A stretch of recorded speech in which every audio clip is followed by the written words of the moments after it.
Hello, selamat malam. Saya ucapkan kepada yang baru hadir ni, line okey tak? Sebab sini hujan lebat lah. Saya dah cuba pakai wifi pula ni. Kalau tadi data tak okey, ini wifi pula. Harapnya wifi okey lah. Okey tak? 3 orang yang tengok ni, line okey tak? Dengan audio okey tak ke? Bergema ke apa?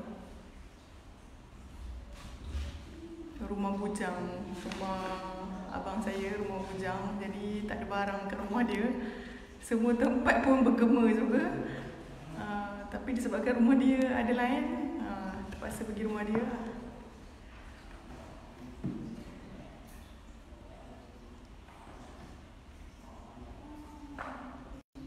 Okay, hai, selamat datang. Selamat malam. Saya tunggu sikit lagi. Saya nak pastikan line saya okey, bergema sikit tapi jelas tak apa saya cakap? Sebab tak dapat elak gema ni. Okey, terima kasih komen Rauf. Suara okey tak Rauf?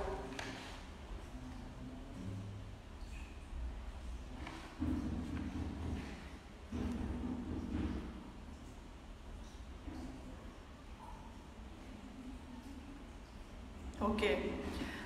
Saya teruskan lah ya. Assalamualaikum dan salam sejahtera. Saya Syakira. Saya wakil pula hari ini nak membentangkan satu tajuk yang menarik. Yang saya kira saya dah lama nak bentang pasal tajuk ni, tapi belum ada kesempatan lagi. Okey, Syafin Afiq, Rauf Razali, terima kasih komen. Okey, thank you. Belum ada kesempatan. Jadi bila kita buat kubu HFBT Sembang Filem ni, ini dah masuk siri yang ke-6. Jadi saya merasakan ini adalah kesempatan yang baik lah. Sebab memandangkan kita pun tak dapat panel lain, jadi saya pun rasa saya nak bentang. Banyak kali dah baca pasal tajuk ni, tapi hari ni baru saya nak bentang lah. Okey. Jadi sebelum tu saya harap semuanya sihat-sihat belaka dalam musim MCO ni. Duduk kat rumah, jangan merayau-rayau ke mana-mana. Pastikan kalau nak keluar rumah tu hanya untuk beli barang je lah. Kalau sekadar nak melepak-lepak, nak mengopi-ngopi, ngopi dalam rumah pun boleh. Ya. Okey. Okey, baik. Tanpa membuang masa, saya teruskan kepada perbincangan kita hari ini, iaitu tajuknya adalah A Beautiful Mind dan juga Schizophrenia Paranoid. Okey. Jadi tajuk ni sebenarnya tajuk yang simple sahaja. Maksudnya tajuk tentang kesihatan dan juga kesedaran filem. Bagaimana filem-filem ini telah memberikan nilai dan juga pencerahan tentang bagaimana penyakit skizofrenia, terutamanya A Beautiful Mind ni, sebab saya tengah bercakap dalam konteks filem ini. A Beautiful Mind ni bagaimana ia memberikan pencerahan tentang penyakit yang dialami oleh mathematician genius itu, iaitu John Forbes Nash, yang mana dia mengalami masalah skizofrenia paranoid yang kronik, ya. Berpuluh-puluh tahun dia mengalami pergulatan dan juga permasalahan ini selama bertahun-tahun.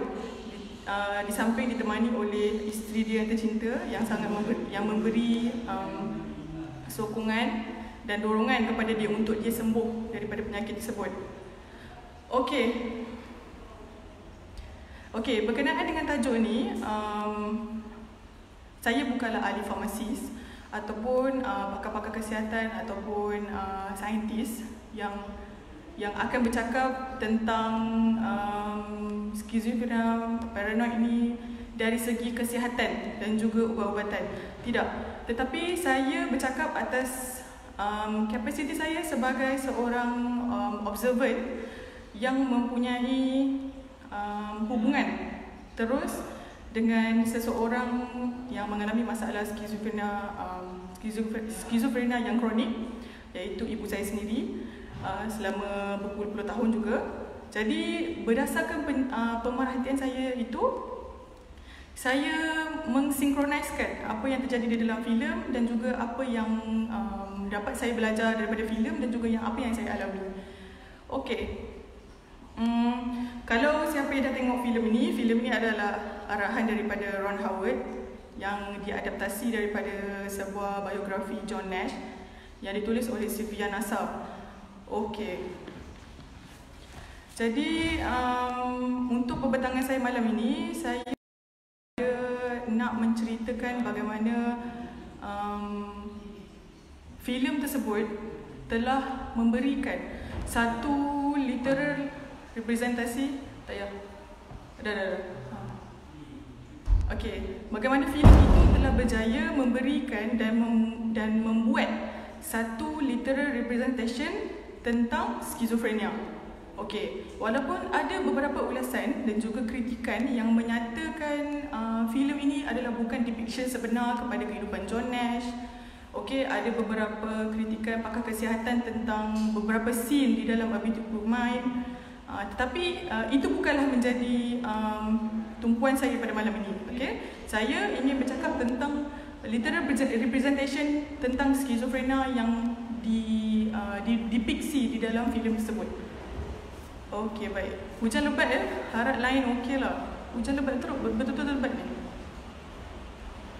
Okey. Jadi lebihnya kepada bercerita tentang intipati filem ini, tentang bagaimana dia memberi kesedaran kepada masyarakat, terutamanya untuk kita jelas dan sedar ya, penyakit ni boleh dialami oleh sesiapa sahaja. Tak kira lah ahli genius, pakar, orang biasa, remaja, ya. Okey. Yang paling saya suka, macam secara overview lah, yang paling saya suka tentang filem ini adalah optimism dia. Kita boleh nampak dengan jelas ya, walaupun saya tahu ada beberapa orang yang sangat skeptik bila dia melihat sesuatu, dia suka skeptikal supaya dia dapat melihat maksud yang bukannya jelas terus, tetapi yang di sebaliknya. Okey, tetapi saya melihat A Beautiful Mind ni terus daripada nilai-nilai yang dibawa, yang dia nak persembahkan. Jadi saya rasa filem ni satu filem yang sangat optimis tentang bagaimana John Nash menyembuhkan diri dia sendiri. Dan ini salah satu breakthrough dan discovery yang sangat besar ya dalam bidang kesihatan skizofrenia ni, yang mana John Nash ni berjaya menyembuhkan diri dia sendiri. Ini satu discovery yang hebat lah, sebab very unlikely untuk orang yang mengalami pesakit yang mengalami skizofrenia ni dapat menyembuhkan diri dia sendiri melalui, okey, saya akan ceritakan. Sangat menarik ya macam mana dia cerita dia menyembuhkan diri dia. Okey, mulanya saya pergi kepada definisi lah, sebab kadang saya terus bersembang-sembang, kadang ada orang tanya jelaskan dulu skizo tu apa, skizo paranoid tu apa. Okey, saya guna skizo je lah sebab nak sebut skizofrenia panjang sangat kan. Okey, skizofrenia secara mudahnya adalah masalah mental yang sering masalah mental di mana manusia menterjemahkan realiti secara abnormal. Ini adalah definisi yang mudah dan tepat. Bagaimana seorang pesakit skizo ni sebenarnya dia bukan ada masalah multiple personality. Sekejap menangis, sekejap menjerit, sekejap tiba-tiba happy dan sedih. Tapi sebenarnya dia ada masalah untuk dia melihat realiti secara normal. Okey? Penjelasan tentang macam mana kita nak tahu realiti yang kita tengok ni adalah realiti yang sebenar, realiti yang normal. Apa definisi realiti yang normal? Itu kita akan letak kepada perbincangan yang lain. Sebab itu perbincangan metafizik yang panjang ya dan dalam. Jadi kita kena buat pembacaan lah. Okey. Jadi pesakit skizo ni memerlukan rawatan secara berterusan sepanjang hayat. Sebabnya tidak ada lagi ubat-ubatan dan rawatan yang berjaya menyembuhkan pesakit skizo secara total, ya. Melainkan dia sembuh secara perlahan dengan hilangnya simptom dan juga tanda kepada pesakit tersebut. Okey. Skizofrenia paranoid. Ini adalah contoh biasa sakit skizofrenia. Jadi kalau kita tengok dalam penyakit masalah mental skizofrenia ini, ada banyak cabang, ada banyak jenis. ya, tetapi dalam filem ini khususnya memberi pendekatan tentang skizofrenia paranoid, yang mana secara mudahnya doktor meletakkan ianya adalah skizofrenia with paranoid. Maksudnya dia ada masalah untuk mentafsirkan realiti secara normal, kemudian dia paranoid pula lagi. Okey. Jadi ianya di mana ini adalah kondisi psikosis di mana minda pesakit tersebut tidak bersetuju dengan realiti yang dialami oleh pesakit itu sendiri. Tidak bersetuju dengan realiti yang dialami oleh orang lain. Dia melihat realiti yang lain daripada orang normal. Dan paranoid itu pula tadi adalah unreasonably suspicious kepada orang sekitar dia ataupun orang lain yang dia tak kenal pun. Dia suspicious dan sentiasa wasangka orang ini nak mencederakan dia ke, nak mengambil sesuatu daripada dia ke. Maksudnya paranoid daripada pelbagai segi. Dia boleh jadi pelbagai segi. Jadi dalam filem A Beautiful Mind ni kita dapat tengok yang John Nash ni mengalami paranoia tentang ada spy daripada Moskow, Rusia nak datang tangkap dia sebab dia kerja dengan DOD untuk decipher code. Lepas tu break code tu bagi dekat DOD, and then DOD boleh sekat lah kan orang-orang Rusia, tentera Rusia. Okay, jadi dari situ bermula paranoia dia. Okay. Jadi seterusnya tak apa, malam ni santai-santai je. Kalau ada soalan, kalau ada tambahan, boleh letakkan dekat komen. Sebab kita nak bincang filem je, jadi seronok-seronok je. Cuma isi filem dan purpose of filem tu kita kena tengok betul. Okey. Seterusnya adalah mengapa filem ini dipanggil A Beautiful Mind. Ini pernah bermain di fikiran saya beberapa lama dulu sebab saya memang tak tahu, melainkan saya baca kenapa. Okey, jadi bila saya cari saya jumpalah A Beautiful Mind ni adalah macam satu frasa pujian orang-orang luar negara, terutamanya orang-orang di barat, untuk orang-orang genius. Sebab dia kata A Beautiful Mind ni maksudnya adalah satu macam frasa pujian khas untuk orang-orang genius. Jadi kalau dia jumpa orang genius, dia akan cakap, you have a beautiful mind. Jadi dia faham lah. Maksudnya beautiful mind tu menandakan yang dia ni adalah seorang selalunya kepada orang genius lah. Tetapi frasa ni pernah juga digunakan untuk orang-orang yang biasa nak cakap tentang fikiran dia. Okay, jadi maksud A Beautiful Mind ni adalah intellectually honest. A beautiful mind is not emotionally attached to its opinion, but question everything, skeptical and open, takes everything with grain of salt and consider everything from many viewpoints. Jadi A Beautiful Mind ni adalah minda yang secara intelek ni adalah jujur dengan sesuatu. Bila dia dapat sesuatu, dia tak ambil terus tamak, genggam semua. Tak, dia ambil secubit, sikit, dan sikit-sikit itu dilihat dari pelbagai view. Dia skeptik dan dia question segala-galanya. Kalau dia dapat satu maklumat, dia tengok, dia check dan dia analyse, ya. Dia bukannya minda yang kita boleh kata A Beautiful Mind ni adalah orang yang fikiran dia tak korup lah. Dia maksudnya bila ambil sesuatu, dia tak terus taklid, dia check dan baca. Jadi dia cakap ada juga perkataan lain yang mengatakan beautiful mind ni adalah clear mind, open mind. Itu maksudnya. Okey, jadi kalau perasan dekat dalam filem tu juga, masa John Nash tengah tension sebab dia tak jumpa lagi original idea untuk title thesis dia, dia pergi lepak dekat atas rooftop dengan Charles. Jadi dia cakap dengan Charles, dia kata, masa aku sekolah dulu, semua orang suka cakap aku ni John is a pain in the ass. Tapi he have a beautiful mind. He has a beautiful mind. Itu maksud dia. Dia ada sebut perkataan a beautiful mind ni dalam dialog dia masa dia bersembang dengan Charles sambil minum vodka. Okey. Jadi ini secara basis lah. Sebelum saya menjelaskan tentang synchronization daripada realiti skizofrenia paranoid yang dialami di alam nyata ini dengan filem, kita boleh kejap lagi saya akan bincangkan. Ini saya pergi kepada macam general terms dan juga general information ya berkaitan skizofrenia paranoid. Jadi mohon sabar, kejap lagi saya. Okey. Jadi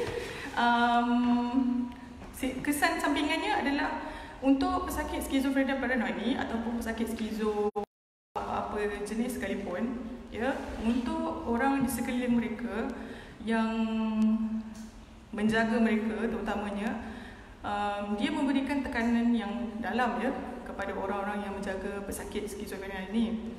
Sebabnya pesakit skizo ni dia bukannya macam pesakit kronik ataupun pesakit fizikal yang lain, ya. Dia dekat sini, ya. Jadi kita nak kena deal dengan pesakit pun kena dari sini dan juga dari jiwa kita. Macam mana kita nak deal dengan dia, ya? Sebab ini adalah saya punya over time and over the years observation saya terhadap mak saya sendiri. Kalau dulu tu memang sedikit paranoid lah, saya sedikit tension dan saya sedikit berputus asa, ya, dengan Tuhan. Sebab kenapa saya diuji begini, lepas tu banyak benda lah. Jadi macam general side effect yang dialami oleh keluarga yang menjaga pesakit skizo ni, antaranya adalah over involvement, overburden, lepas tu hostile comments daripada masyarakat, stigma masyarakat lagi, distress, anxiety, shame, rasa bersalah, ya, macam-macam pergulatan perasaan, emosi, masalah mental, masalah jiwa. Padahal sakit mental ni dia tak hereditary pun. Jangan salah anggap, dia tak hereditary, dia tak ada masalah sebab genetik mak kita sakit, anak dia akan kena. Tak, ini bukan masalah tu. Tetapi sebab pergulatan emosi dan jiwa kepada penjaga tersebut, ya. Jadi saya bercakap ni bukan atas kapasiti sebab saya tahu bukan saya seorang je yang mengalami dan berdepan dengan ujian ni. Saya tahu ramai lagi dekat luar sana yang mungkin ada ahli keluarga terdekat mereka, sama ada mak ayah, suami isteri, adik-beradik atau sanak saudara yang mengalami masalah tekanan mental ataupun mental disorder yang lain, ya, psikotik ke apa ke dan sebagainya. Jadi kepada saudara-saudari yang menonton yang ada mengalami masalah yang sama dengan saya bersama dengan anda. Saya sentiasa menguatkan diri saya bahawa saya bukan seorang dalam dunia ni. Jadi everything involved in this world bukannya hanya revolve dekat diri saya sahaja, tetapi orang lain juga. Sebab ada orang lain yang lebih mengalami kesusahan yang lebih dahsyat, ya, daripada yang saya alami. Jadi itulah yang menguatkan kita, perseverance kita kepada ujian kita tadi, ketahanan diri kita. Itu yang paling penting. Kalau kita nak ikutkan, ini saya macam pandangan saya sendirilah kan. Banyak semut lah. Sorry. Saya rasa dekat dunia ni, saya boleh katakan kita semua mental sebenarnya. Kita semua ada masalah mental. Tetapi perseverance, ketahanan diri kita kepada masalah-masalah dan ujian yang kita hadapi itu je yang menyebabkan kita tidak sampai kepada point break mental disorder, skizo, psikotik, bipolar dan sebagainya, ya, ketahanan diri kita. Sebab macam mana, ya, bila kita melihat sesuatu masalah, kita, ini adalah yang contoh yang baik yang dibawa oleh John Nash. Dia kata bila kita berdepan dengan satu masalah, jangan mengalah dengan masalah tersebut, jangan acknowledge masalah tersebut, tapi kita kena usaha untuk rationalize masalah kita. Ini yang dibuat oleh John Nash, ya. Ini adalah genius matematik dan modern economics. Saya bukan cakap pasal diri saya sebab saya bukan genius, tapi saya cakap bagi pihak dia, yang mana dia kata ini adalah teknik yang dia gunakan, satu-satunya teknik dia kata. Cuma cara kita menginterpretasi rationalizing tu berbeza-beza setiap individu. Mungkin cara dia adalah dengan dia pergi library, dia baca, dia buat kajian, dia siapkan dia punya, dia memperkemaskan lagi kajian dia, dia jumpa dengan student-student Princeton yang lain dan sebagainya, ya. Tapi untuk individu yang lain, pesakit skizo yang lain, mungkin ada pendekatan rationalization yang lain. Okey, jadi ini adalah soalan yang banyak dan sering kali saya jumpa bila saya cari bacaan-bacaan saya di Mr. Google. Adakah paranoia melampau menyumbang kepada skizo paranoid? Jawapannya adalah ya, ya. Jika anda mengalami masalah, jika ada pakar kesihatan, saintis yang menonton, boleh berikan sanggahan ataupun sokongan ya jika bersetuju dengan pernyataan ini. Sebab ada juga beberapa mental health institution yang tidak bersetuju dengan pernyataan ini, tapi saya ambil daripada mental health institution di Amerika sendiri. Saya akan letakkan di kubu nanti ya. Bersetuju. Dia kata chronic paranoia akan lead kepada masalah skizo, tetapi dalam beberapa peringkat. Ya, yang pertamanya dia akan trigger, sebab paranoia ekstrim dan chronic paranoia ini akan trigger cognitive system problem dan cognitive system delusional. Yang pertama, kita akan mudah terbayang benda-benda yang macam-macam. Kita ingat ada orang nak cederakan kita, kita ingat ada orang nak ambil duit kita, kita nampak, kita terfikir-fikir tak nampak anak kita, kita nampak, kita ingat anak kita kena colek. Ya, dia trigger kognitif. Kemudian dia dah trigger kognitif, kita dah delusional. Bila delusional tu dia akan terjadi dalam beberapa fasa lah. Okay, mula-mula auditory delusional. Kita mula dengar suara. Kita dengar ada orang cakap, anak kau kena colek, anak kau kena colek. Pergi sana tengok anak kau kena colek ke apa ke. Pergi tengok, dengar suara-suara macam-macam lah. Suruh tu suruh ini. Ya, kemudian halusinasi dan bayangan macam-macam lah tentang paranoia dia tadi. Jadi bila ada masalah cognitive system delusional, dia akan lead kepada episode of psychosis. Ini yang akan menyebabkan skizofrenia berlaku. Dan jika keluarga terdekat yang berada dekat dengan pesakit tersebut tidak melakukan apa-apa, tidak alert dengan perkembangan dan juga perubahan sedikit, walaupun sedikit, harus diambil tindakan, berikan rawatan, berikan kaunseling dan sentiasa support dia. Tanya dia apa masalah dia. Lepas tu kalau kita tak dapat selesaikan masalah dia dengan sendiri, dengan ubat-ubatan, okey, bawa pergi jumpa doktor. Ya, mesti bawa pergi jumpa doktor. Okey. Jadi dekat dalam filem ni juga, daripada John Nash dekat dalam Princeton, masa diorang macam ice breaking session tengah minum koktail apa semua tu kan, graduan-graduan yang lain pun semua memperkenalkan diorang dari meja mana, nama siapa. Okay, lepas tu placement diorang nanti dekat mana. Ada yang dekat DOD, ada yang dekat Wheeler Lab, nak target nak pergi mana kan. Okay, dari situ sebenarnya rakan-rakan mereka, okay, inilah permasalahan masyarakat kita yang sering kita ni. Ini adalah terjemahan yang baik daripada filem tu ya. Kawan-kawan dia nampak Nash begitu. Kadang terhendak-hendak tengok pergerakan burung. Lepas tu dia main golek-golek cawan tu, cari asimetri apa tu, garisan-garisan dekat cawan tu kan, garisan cahaya dekat cawan.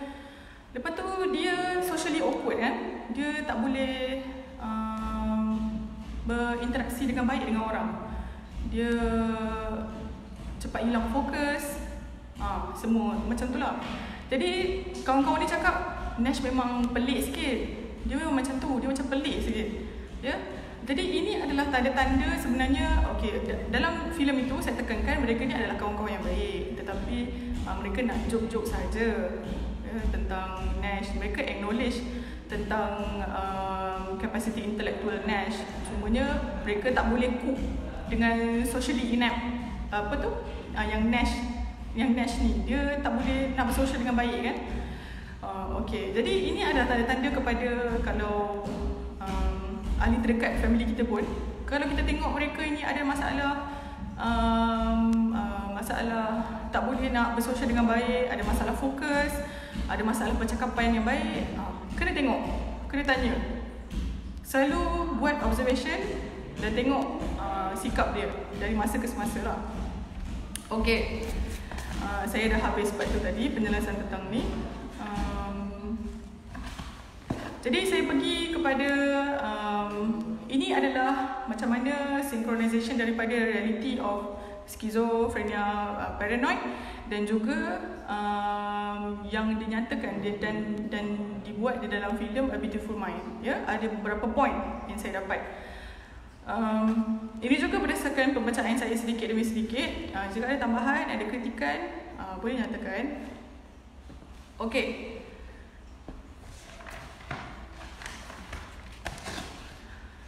Okey. Yang pertama adalah typical age untuk onset.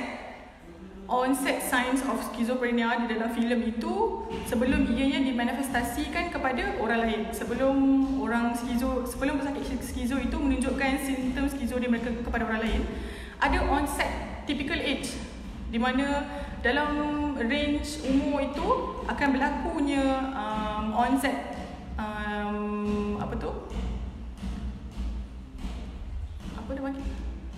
simptom, ya.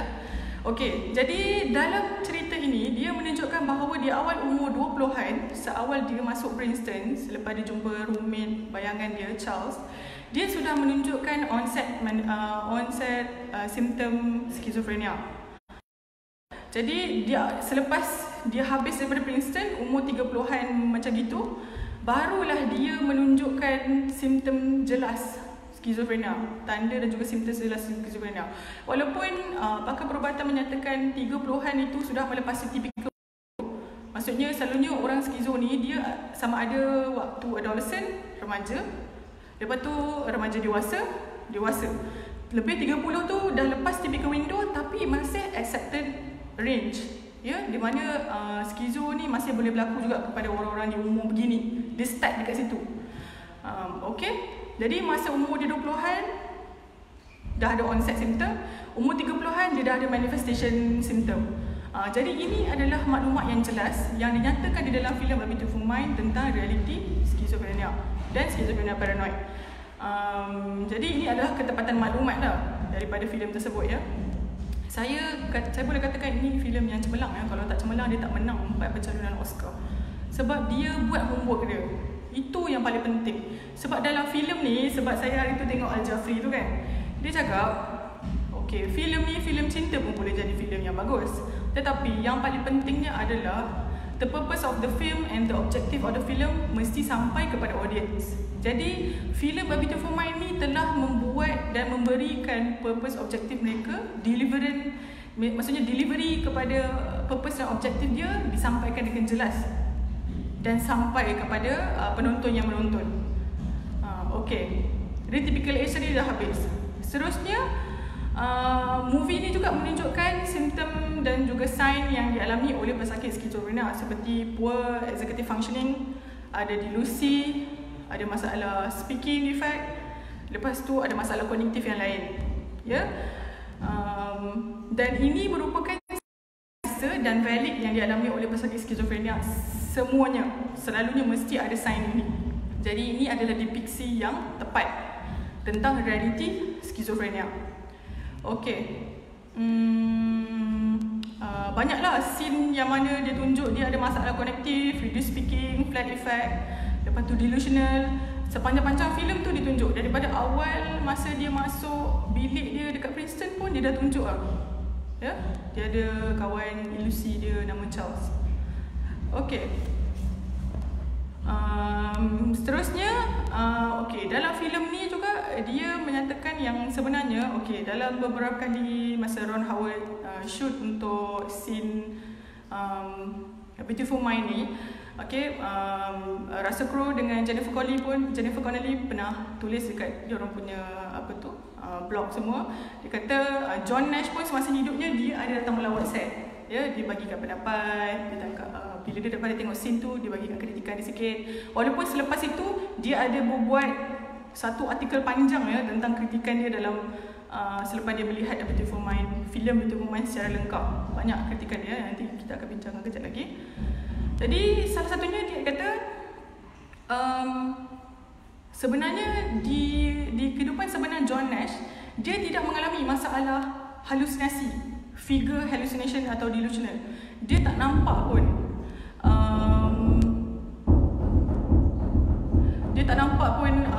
figure kepada masalah figure kepada halusinasi dan delusi dia.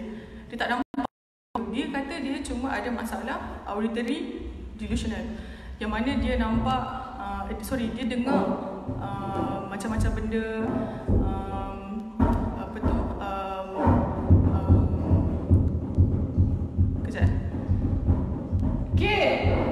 Okey. Siapa ni? Maaf ya, rumah ada budak kecil. Okey. Okey, dia ada masalah auditory delusion. Jadi sebab itulah dia kata ini adalah tak tepat lah dengan apa yang dia alami dalam kehidupan seharian dia. Sebab dia kata dia tak ada masalah, tak nampak pun figure delusion, figure hallucination. Dia cuma dengar suara sahaja. Tetapi ini adalah bergantung kepada kebijaksanaan pengarah. Sebabnya saya merasakan filem yang baik adalah bila pengarah dan screenwriter dapat melihat sesuatu keadaan tu di mana sesuatu itu perlu dizahirkan atau tak perlu dizahirkan. Okey? Dalam sesuatu yang kita tak nampak, penzahiran tu perlu. Tapi benda yang kita nampak, tak perlu pun penzahiran. Saya rasa begitulah. Okey, saya jelaskan apa yang saya faham ya, apa yang saya rasalah. Okey, dalam filem ini bila dia tahu masalah mereka yang screenwriter dan juga pengarah ni tahu dan jelas tentang masalah auditory delusion yang dialami oleh John Nash. Tetapi mereka bersepakat untuk memfizikalkan delusion tersebut dalam bentuk Charles, Marcy dan juga William. Ya, sebab delusi ni jika kita buat macam kalau dia tak figuriskan delusional tu, kita pun tak dapat faham, audience takkan dapat faham struggle yang dialami oleh John Nash tu. Sebab kita pun tak nampak apa yang dia dalam filem tu. Sebab dalam filem tu delusion dia pun hilang. Tapi kalau kita nampak, ya, dia membuatkan kita berada di kasut Nash di dalam filem itu. Maksudnya kita dapat rasa macam mana struggle yang dialami oleh pesakit skizo seperti Nash untuk dia deal dengan benda-benda yang dia nampak tapi orang lain tak nampak. Dan orang nak dia berpura-pura tak nampak. Itu masalah yang pertama. Yang keduanya, tidak menzahirkan sesuatu. Okey, ini saya ambil contoh dalam filem Bird Box kan. Bila dia tunjukkan monster yang mengacau dia orang masa zaman tu, monster tu macam angin-angin lalu je. Kita nampak macam daun-daun kering berterbangan, lepas tu ada kepulan-kepulan asap yang hitam. Ini adalah depiction dan juga tindakan yang bagus daripada pengarah untuk dia tidak menzahirkan monster itu seperti mana typical horror thriller movie yang lain. Sebab kalau horror thriller movie yang lain, bila dia zahirkan monster, okey, monster dia muka macam Predator, ada monster ni muka macam Insidious punya monster kan, ada muka macam Nun, hantu tu. Tetapi bila dia tak zahirkan monster tersebut, dia memberikan impak yang lebih tinggi kepada penonton. Sebab penonton akan membayangkan sesuatu yang mereka takut. Sebab setiap individu mempunyai ketakutan yang berbeza. Macam saya, mungkin saya takut serangga dengan orang minyak, contoh kan. Mungkin saudara yang lelaki tak takut orang minyak, apatah lagi serangga, duk pijak je gitu. Tetapi sesuatu yang saudara takutkan akan termuncul di minda separuh sedar saudara bila saudara tengok Bird Box. Ya? Jadi sebab tu filem ni saya rasa filem ni berjaya juga box office kan. Jadi dia memberikan penzahiran yang ada necessary penzahiran, ada unnecessary penzahiran. Ya, ada benda yang kena visible, ada tak perlu yang visible. Jadi dalam filem John Nash ni, visibility of the figurative delusion tu sangat tepat. Sebab kalau kita tak nampak, kita pun tak faham macam mana Nash ni punya struggle. Jadi bila kita nampak, orang lain tak nampak dalam filem tu, dia meletakkan kita kepada kasut Nash. Ya? Jadi saya rasa ini adalah teknik yang bagus. Ya? Okey, ini pendapat dan komen saya sebagai seorang layman, penonton. Jadi saya rasa ini adalah teknik yang bagus. Saya perasan dalam filem banyak dia buat perangai macam ni. Teknik. Okey. Jadi dalam cerita ni tadi tentang auditory delusion ini, walaupun ada beberapa kritikan daripada John Nash, tetapi filem ini dipuji. Mereka kata ini adalah teknik filem, walaupun dia tahu John Nash tidak mengalami masalah halusinasi yang figuratif tu, tetapi dia kata ini adalah teknik yang mana dalam masa yang sama dia pun nak mengekalkan ketepatan pengalaman peribadi yang dialami oleh John Nash. Jadi secara overallnya kita mendapat tujuan dan objektif filem tersebut untuk mengalami secara jelas ya struggle yang dialami oleh Nash. Okey, jadi seterusnya adalah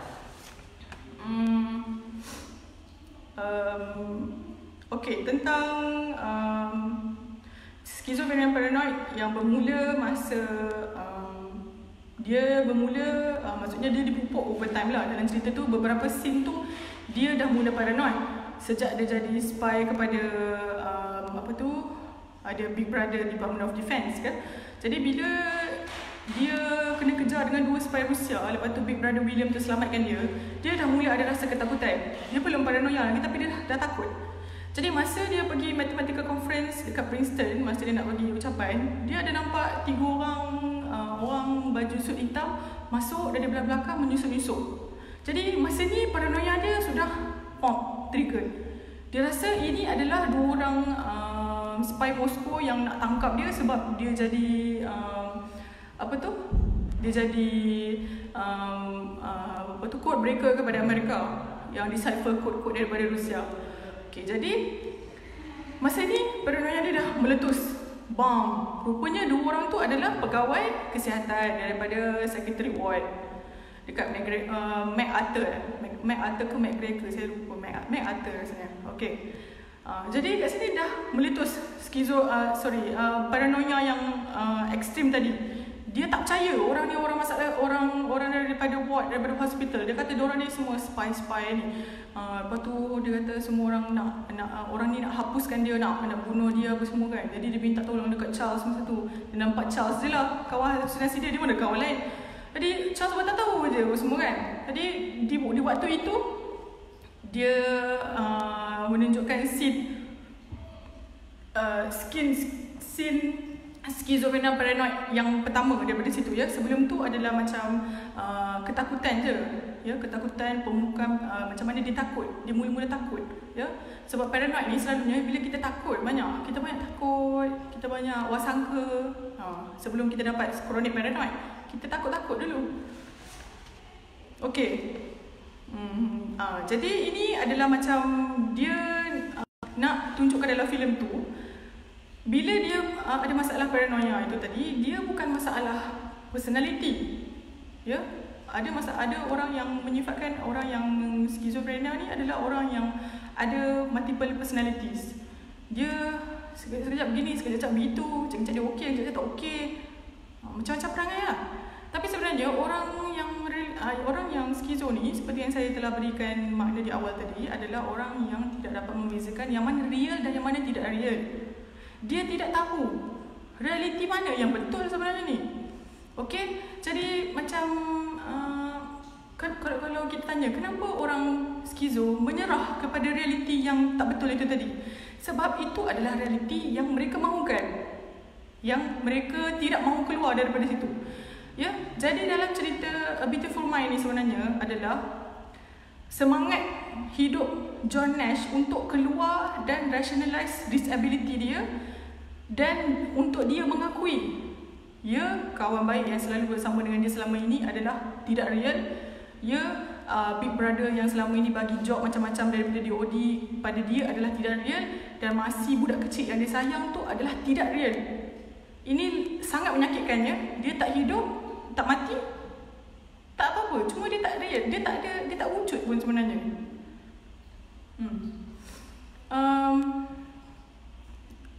Jadi kalau macam untuk realiti pesakit skizo sekarang ni pun, kita dapat melihatkan sebelum ni kenapa mereka tidak berjaya untuk rationalize disability mereka. Kenapa mereka tidak boleh buat seperti John Nash buat.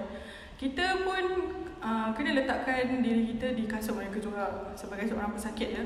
Kadang-kadang realiti yang kita rasa sure sangat ni, yang kita nampak sekarang ni lah, walaupun kita pun tak pasti tentang kita yang orang skizo yang betul kan.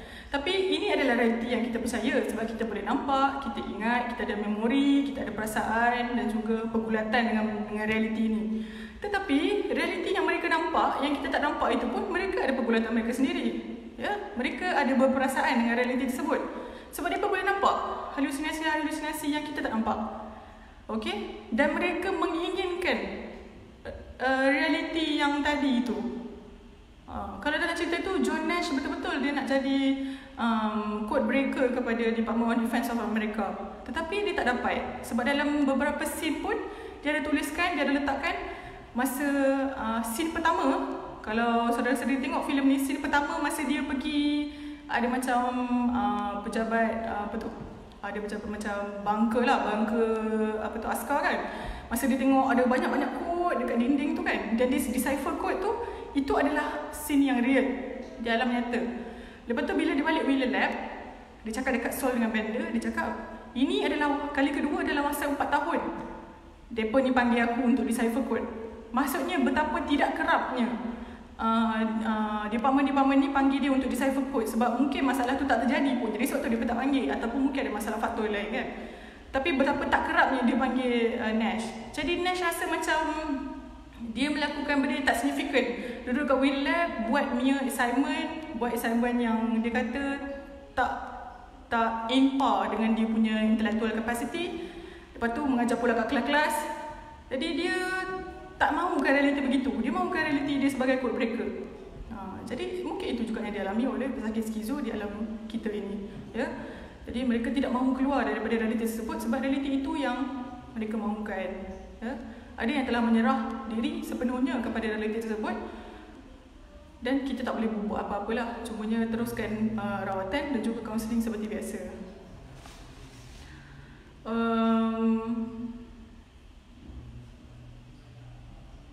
Okey. Sikit lagi dah nak habis. Terima kasih yang menonton, yang masih menonton. Santai-santai saja, ini bab kesihatan. Saya rasa tertarik untuk berbincang tentang hal ni. Tak adalah yang berat-berat sangat pun, tapi bab kesihatan, sebab bab pesakit mental ni banyak dicakapkan, cumanya cumanya tidak berlaku dengan kerap. Mungkin sebab orang bosan kan, tapi kita kena cakap juga. Walaupun orang bosan, kita kena cakap. Sebab benda ni berlaku dengan sangat meluas sekali, ya. Banyak pesakit skizo dekat Malaysia ni. Okey, seterusnya adalah tentang rawatan dan juga penggunaan ubatan untuk merawat pesakit skizofrenia yang dinyatakan di dalam filem A Beautiful Mind, di mana pada tahun itu, pada tahun awal 90-an, 1950-an, pertengahan 1950-an dan juga 1960-an, di mana rawatan insulin shock therapy digunakan sebagai treatment kepada pesakit skizofrenia, yang kita akan nampak dalam scene di mana John Nash ni kena ikat dekat katil, tangan kaki dia kena rantai apa semua, lepas tu kena insulin injection. Lepas tu dia macam kena seizure lah. Dia macam menggelotar teruk dekat atas katil tu. Lepas tu yang paling mengerikannya lagi adalah dia kena buat treatment tu 5 kali seminggu dalam masa 10 minggu. Kalau ada masalah relapse lagi selepas itu, kena buat lagi. Jadi ini memberikan kesan sampingan yang buruk terhadap pesakit skizo untuk dia menjalani kehidupan dia seperti biasa selepas rawatan tersebut. Sebab rawatan ni sangat kejam, ya. Jadi saya ambil contoh daripada Amerika lah. Negara lain saya belum baca lagi, tapi di Malaysia tak ada, saya rasa 1950-an tak ada rawatan ni. Kita mungkin rawatan insulin, tapi bukan insulin shock therapy. Insulin shock therapy ni macam dia terkejut sebab kalau ada pakar perubatan dalam ni boleh jelaskan dengan lebih tepat. Kat Malaysia ada tak insulin shock therapy masa zaman 50-an, 60-an? Okey, jadi dekat situ bila pesakit tidak boleh menjalankan mereka seperti biasa, jadi rawatan ini lama-lama dia hilang lah, dia makan masa dan zaman sebab dia sangat kejam. Jadi pengenalan kepada antipsychotic drugs diperkenalkan seperti dalam filem tu juga. Selepas beberapa lamanya insulin shock therapy diberikan kepada John Fox Nash, setahun lepas dia keluar daripada MacArthur, dia mula konsum antipsychotic drug. Dia makan 2 biji, pagi malam, pagi petang malam, pagi petang malam kan. Okey, jadi ini adalah depiction yang tepat. Sewaktu ini adalah berketepatan dengan timeline rawatan skizofrenia di Amerika tentang insulin shock therapy, dan kemudiannya mereka shift kepada pengenalan antipsychotic drugs, ya. Penggunaan antipsychotic drug ni kepada pesakit. Sebabnya dan tujuan utama penggunaan dadah ini adalah untuk memastikan pesakit dapat meneruskan kehidupan mereka seperti biasa selepas ubat ataupun rawatan tersebut. Okey. Seterusnya adalah berkenaan relapse, ya. Relapse ni adalah satu keadaan dan terma yang biasa digunakan untuk pesakit skizo, di mana relapse ni terjadi bila dia dah dia mengalami semula. Okay, mula-mula dia elok, lepas tu dia mengalami semula simptom dan juga tanda-tanda skizofrenia tu tadi. Dia mula nampak macam-macam, dia dengar macam-macam, dia mula jadi abnormal. Okay, ini adalah relapse. Dan penggunaan keadaan condition relapse ni dinyatakan juga di dalam filem. Masa scene dia mandikan anak dia tu, bila isteri kata nak pergi angkat kain ni, pergilah mandikan baby tu, dia pun pergilah mandikan. Lepas tu bini dia mula nampak, bila dia pergi cabin belakang dekat rumah dia tu, dia nampak balik suami dia dah relapse. Dia start balik decipher code, nak break code. Jadi dia tahu anak dia dalam bahaya, dia lari balik rumah. Dia tengok anak dia hampir lemah, tinggal takat hidung lagi. Lambat sikit je hampir anak dia lemah. Jadi waktu itu menunjukkan struggle dan juga hardship relapse ya. Dia berlaku unexpectedly. Kita tak sangka, kita tak tahu, dah tak boleh jangka bila dia boleh relapse berlaku. Kadang-kadang bila kita bagi dia apa-apa benda pun, kadang-kadang waktu dia elok kita kena tengok. Sebab kadang-kadang tiba-tiba dia relapse balik. Jadi dalam filem tu relapse tu dia tunjuk lah. Sebab apa? Sebab tak makan antipsychotic drugs tu. Jadi di sini dia nak menunjuk dan menyampaikan nilai kepada makan ubat tu tadi. Betapa pentingnya makan ubat tu untuk memastikan probability untuk pesakit skizo ni relapse adalah rendah. Okey. Jadi ini adalah tepat ya menggambarkan realiti pesakit skizo. Dalam kes John Nash adalah skizofrenia paranoid.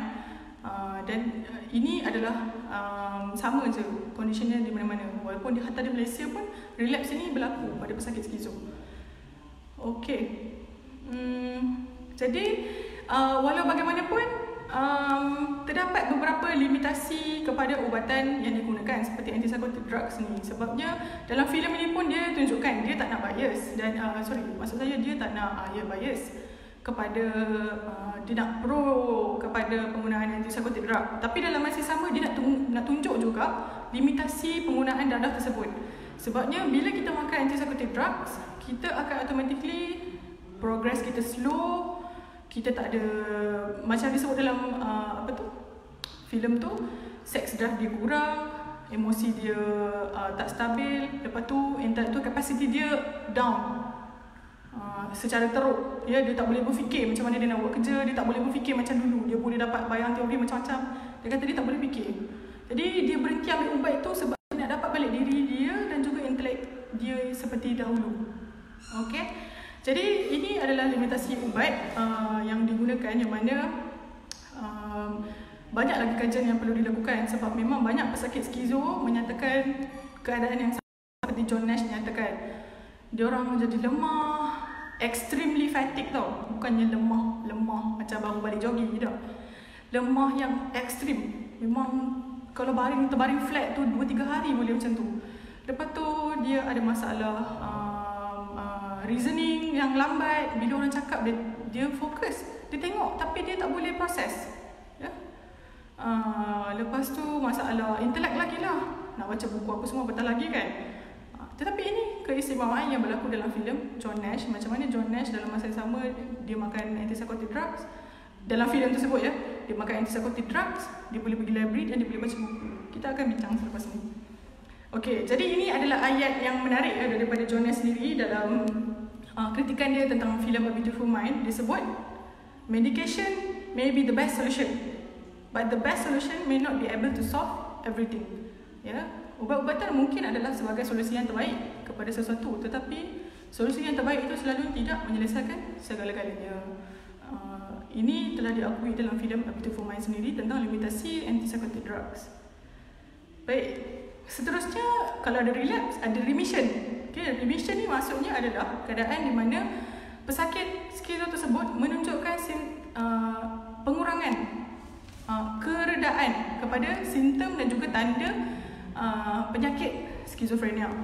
Ya, yang mana ini juga berlaku dekat dalam filem A Beautiful Mind.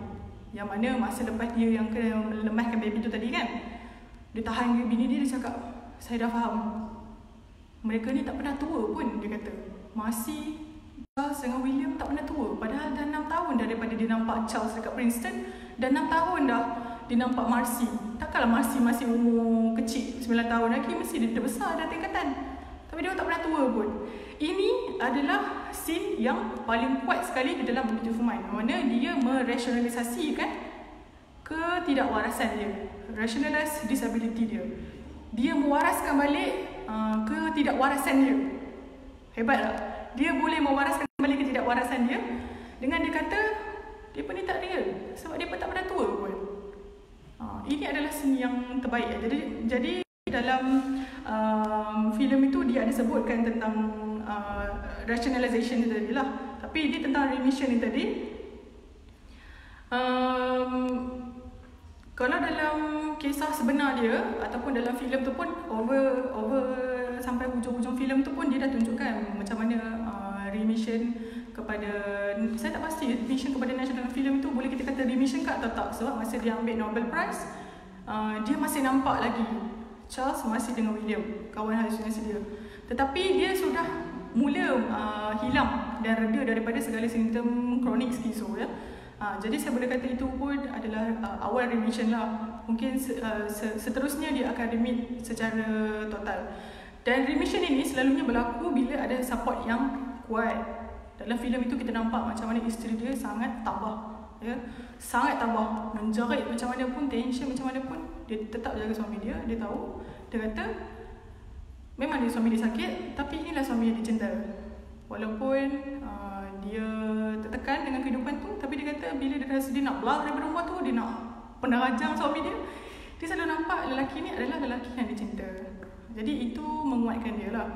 Okey, jadi dalam kehidupan asal Nash, dia cakap ini adalah macam pematian lah, pematian kesihatan tentang Nash. Dia kata remission Nash berlaku sebab support yang kuat daripada family dia, terutamanya isteri dia, dan juga faktor umur, peningkatan umur ya. Faktor peningkatan umur menyebabkan relapse itu berkurangan dan remission tu terjadi secara perlahan-lahan.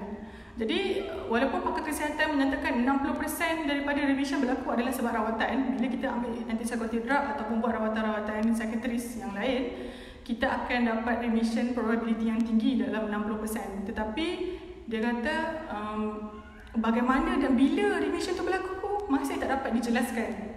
Pakar tak dapat menjelaskan akan berlaku dan macam mana dia berlaku. Sebab dia berlaku dalam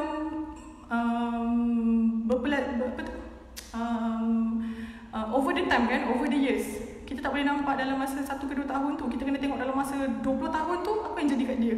Jadi remission proses dia 20 tahun. Macam Nash ni berpuluh-puluh tahun jugalah. Sampai muda 50-an pun baru dia nak mula-mula sembuh. Okay. Okay, kita dah habis dah waktu. Sikit lagi last kita sebelum saya pergi kepada soalan. Okey, tentang beberapa kritikan lah daripada John Nash sendiri dan juga beberapa pakar kesihatan lain tentang penggunaan antipsychotic drugs ya di dalam filem tersebut. Sebab dalam filem tersebut menunjukkan kepentingan untuk meneruskan consumption of antipsychotic drugs. Betapa pentingnya untuk sentiasa consume antipsychotic drugs sebab ia akan mengurangkan relapse. Bila kurang relapse, dia akan lebih memberi probability untuk remission lebih tinggi lah. Jadi kalau banyak relapse, dia akan relapse, relapse. Tapi kalau dia kurang relapse, dia akan dapat menuju kepada remission itu tadi ya. Jadi di sini ditunjukkan betapa pentingnya penggunaan antipsychotic drugs itu tadi. Sebab kita tengok dalam filem tu, maksudnya Nash masih consume ubat tu. Sebab lepas dia berbaik dengan isteri dia tu, kita boleh assume dia consume balik ubat tu. Sebab isteri dia sangat particular tentang pemakanan dan consumption ubat antipsychotic drug tu. Okey. Tetapi John Nash sendiri menulis tentang kritikan terhadap filem Beautiful Mind. Dia kata dari tahun 1970-an lagi, berapa tahun? 2 tahun 2 tahun selepas 20 tahun lah, 20 tahun selepas dia ambil Princeton, selepas tu dia dah masuk dalam Wheeler Lab, lepas tu lepas rawatan psikiatris dalam tahun 1970, dia sudah berhenti menggunakan antipsychotic drugs. Dia kata dia berhenti secara total. Walaupun kritikan dia ini mendapat kontroversi yang hebat ya daripada pakar kesihatan sebab dia ni seorang genius matematik dan juga model economics. Jadi kalau dia cakap ni dia tak guna ubat dah, dia ada pemberat kepada penyataan ni, ya. Dia kata dia tak pakai ubat tu dah. Jadi dia kata bila dia tak pakai ubat tu, emosi, sex drive dia dan juga intellectual capacity dia meningkat kepada keadaan asal dia balik, ataupun lebih baik dia cakap. Sebab kalau dia pakai ubat tu, dia tak boleh berfikir dengan baik, dia cakap. Jadi ini adalah kritikan utama. Okey, ada lagi kritikan lain tentang pengulas filem, daripada pengulas filem yang lain yang menyatakan, dia kata kenapa tidak ada elemen-elemen kehidupan John Nash yang sebenar yang lain. Macam ada orang kata dia homo, saya ada baca, dia kata ada orang kata Nash ni homo, dia ada family yang lain, dia ada anak luar nikah dan sebagainya, tetapi tidak dinyatakan dalam filem. Ini saya merasakan ini adalah tindakan pengarah yang mengatakan mungkin itu adalah unnecessary information, ya. Walaupun information itu penting, tetapi unnecessary for the film. Sebab dia kata purpose filem tu adalah untuk membuat literal representasi kepada masalah skizofrenia. Jadi dia telah menyampaikan mesej itu dengan baik, ya. Jadi dia kata dia tak nak terlalu fokus kepada kehidupan peribadi Nash. Itu bukan tujuan utama dia. Jadi screenwriter kepada filem ni juga menyatakan yang dia ada baca tentang pendapat Nash yang Nash kata dia tak guna dah antipsychotic drugs. Jadi ketidakpenggunaan kepada antipsychotic bolehkan dia balik ke Princeton, mengulang, mengkaji dan mentajamkan semula kajian dia. Dia baca buku dan akhirnya bebas daripada skizofrenia paranoid secara peratusan yang tinggi, ya. Dia kata dia boleh bebas sebab dia balik kepada intellectual capacity dia yang asal. Dia dapat merasionalisasi segalanya sebab dia berhenti ambil ubat tu. Tapi dalam filem tu taklah. Jadi screenwriter ini mengatakan yang dia kata penggunaan antipsychotic drugs itu dimasukkan scene-nya atas nasihat daripada ibu kepada screenwriter tersebut, seorang pakar psikologis, dan juga gesaan-gesaan daripada mental institution di seluruh Amerika, ya. Majoriti daripada mental institution di Amerika menegaskan supaya scene itu tidak dibuat seperti mana yang dialami oleh Nash. Sebab dia kata keadaan itu tidak boleh dipakai untuk general masses, ya. Walaupun Nash berjaya merasionalisasikan disability dia dengan tidak mengambil antipsychotic drugs, tetapi keadaan ini tidak boleh digeneraliskan kepada pesakit skizo yang lain. Sebabnya jika diorang berhenti ambil antipsychotic drug, mungkin akan lead kepada perkara-perkara lain yang tidak diingini. Terutama sekali pesakit skizo yang agresif, ya. Takut dia mencederakan diri dia dan juga diri orang lain, ya. Okey. Jadi gesaan daripada mental institution tadilah, dia kata scene ini jangan dibuang. Mesti tunjukkan scene penggunaan antipsychotic drug itu dan juga kepentingannya sehingga di akhir filem. Okey, jadi itu saja.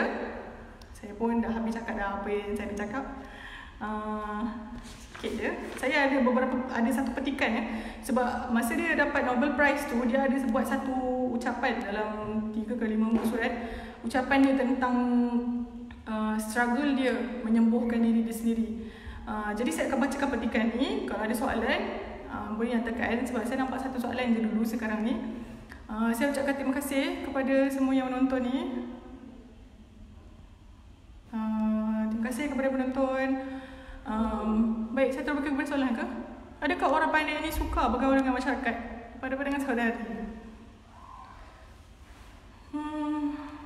Ya, saya rasa ya. Orang yang pandai ni, saya definisikan orang yang pandai ni adalah bukan orang yang cemerlang dalam peperiksaan, ya. Kalau dia dapat 21A pun, 36A pun, 86A pun, dia adalah bukan orang yang pandai. Tetapi orang yang pandai ni adalah orang yang dapat memberi tadi, maksud A Beautiful Mind tu tadi. Orang yang dapat memberikan pandangan, makna, nilai dan juga pendapat yang original tentang sesuatu, ya. Ini yang paling penting.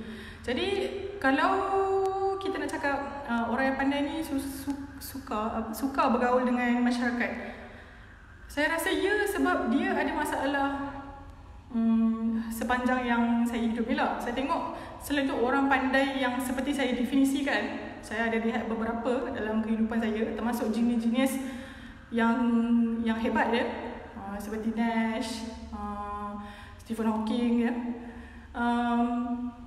Mereka ini selalunya adalah socially inept, socially awkward.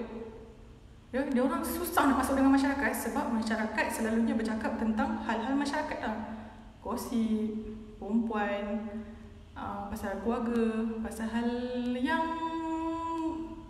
yang orang pandangkan adalah perkara-perkara yang a mere problem. Ya, kita ada 1001 kosmos untuk dibincangkan, tetapi kenapa gosip-gosip ni juga yang kita nak cakap? Hal-hal bawang-bawang ni juga kita nak cakap. Tak ada benda lain kita nak cakap. Jadi sebab itu membuatkan mereka ini susah nak bercampur dengan orang lain ya. Jadi dalam klasifikasi orang pandai ni, saya tak pandai lah sebab saya mudah bergaul dengan orang. Mungkin disebabkan oleh masalah yang dialami oleh ibu saya, menyebabkan saya memaksa diri saya untuk mudah bergaul dengan orang supaya saya boleh fahamkan orang tentang keadaan mak saya.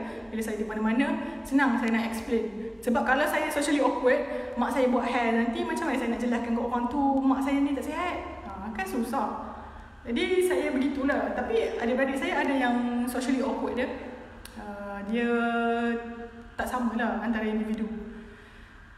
Ya. Jadi orang-orang yang pandai seperti definisi saya tadi susah bergaul dengan masyarakat sebab intelektual dia, KPI intelektual dia adalah tinggi. Ya. Benda-benda yang dicakapkan pun selalunya berkisar dengan benda-benda yang berat lah. Jarang kita nak tengok dia cakap benda-benda yang remeh-temeh. Jarang, sangat jarang. Saya jumpa beberapa kawan tu yang pergi, macam ada pergi seminar falsafah, bukan, Olympian falsafah dekat Jerman, dekat Jepun semua tu kan. Dia sangat inept, sangat socially inept ya. Tetapi dia mempunyai a beautiful mind lah.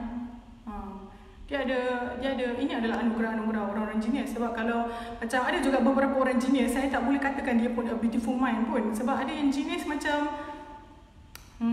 genius yang conform ya.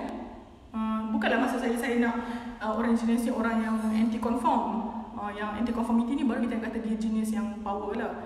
Ada juga genius yang dia tumpu pada bidang dia sahaja dan dia tak memberikan apa-apa penambah baikan kepada apa-apa benda yang lain pun, walaupun dia genius. Dia cuma boleh cakap pasal bidang dia tu je.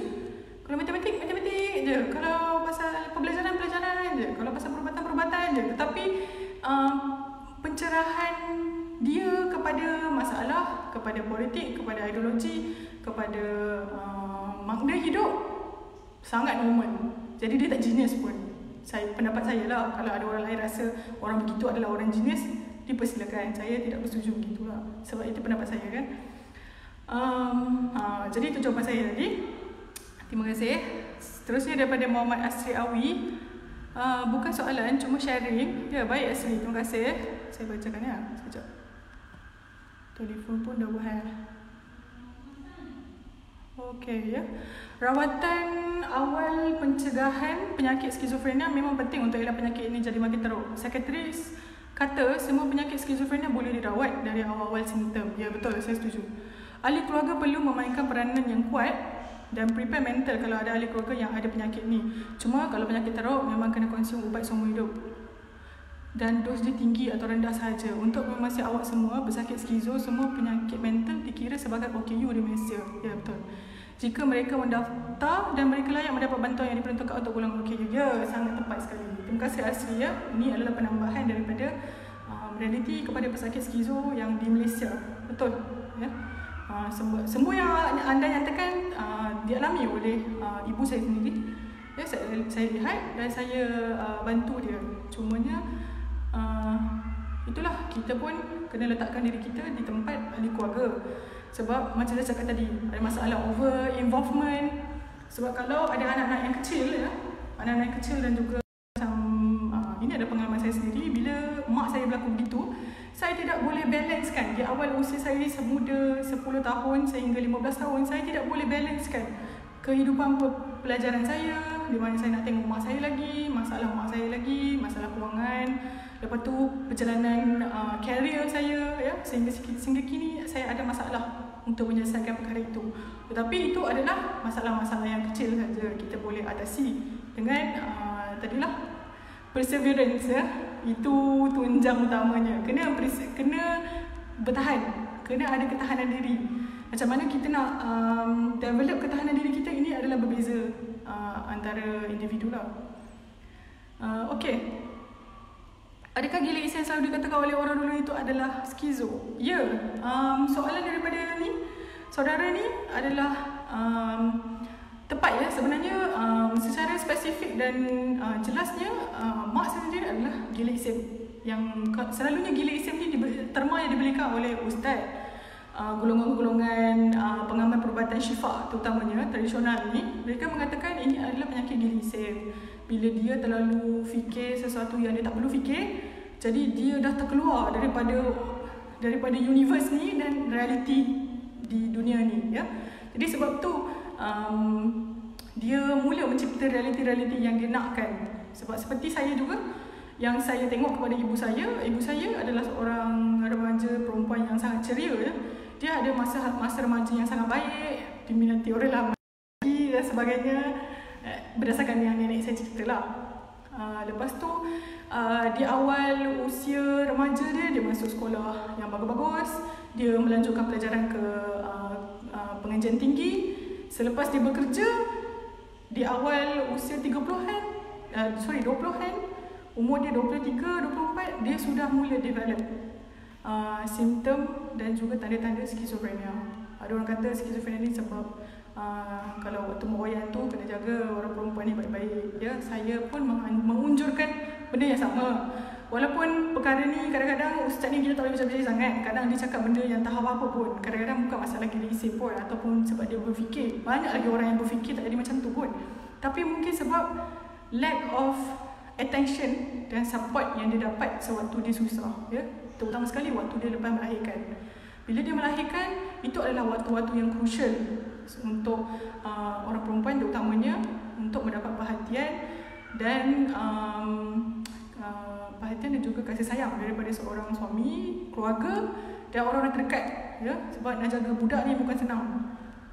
Sebab tu kadang-kadang ada kes yang campak budak, lemahkan budak dan segala-galanya. Jadi mungkin saya pun merasakan di dalam kes mak saya mungkin disebabkan itu. Sebab ayah saya kerja jauh, bawa kereta api dan sebagainya. Jadi sebab itu adalah penyumbang terbesar, ya. Bila dia seorang-seorang kat rumah, dia mula ada auditory delusional tadi kita cakap tu. Dia mula dengar suara-suara. Okey, baik. Soalannya kejap. Alamak. Okey, seterusnya soalan daripada Iltizam Iman.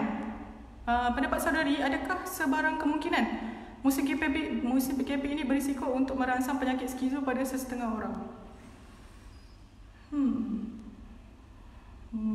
Musim PKP, ya.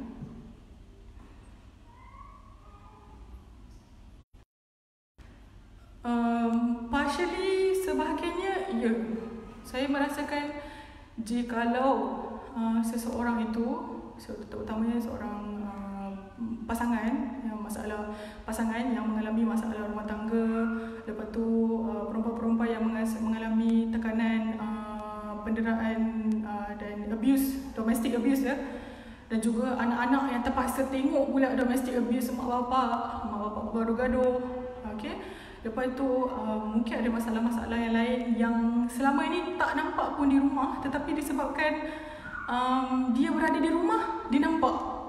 Jadi itu akan memberikan tekanan yang tinggi, ya, kepada budak-budak terutamanya, ataupun sesiapa sahaja yang di rumah itu memberikan tekanan yang ekstrim. Terutamanya macam pasangan suami isteri, kan. Ataupun kalau macam bapa dengan anak, tapi bapa tu okey, anak tu okey, tak ada masalah apa semua pakai tengok handphone, main wifi, gelak-gelak tengok TV, tak ada masalah sangat saya rasa.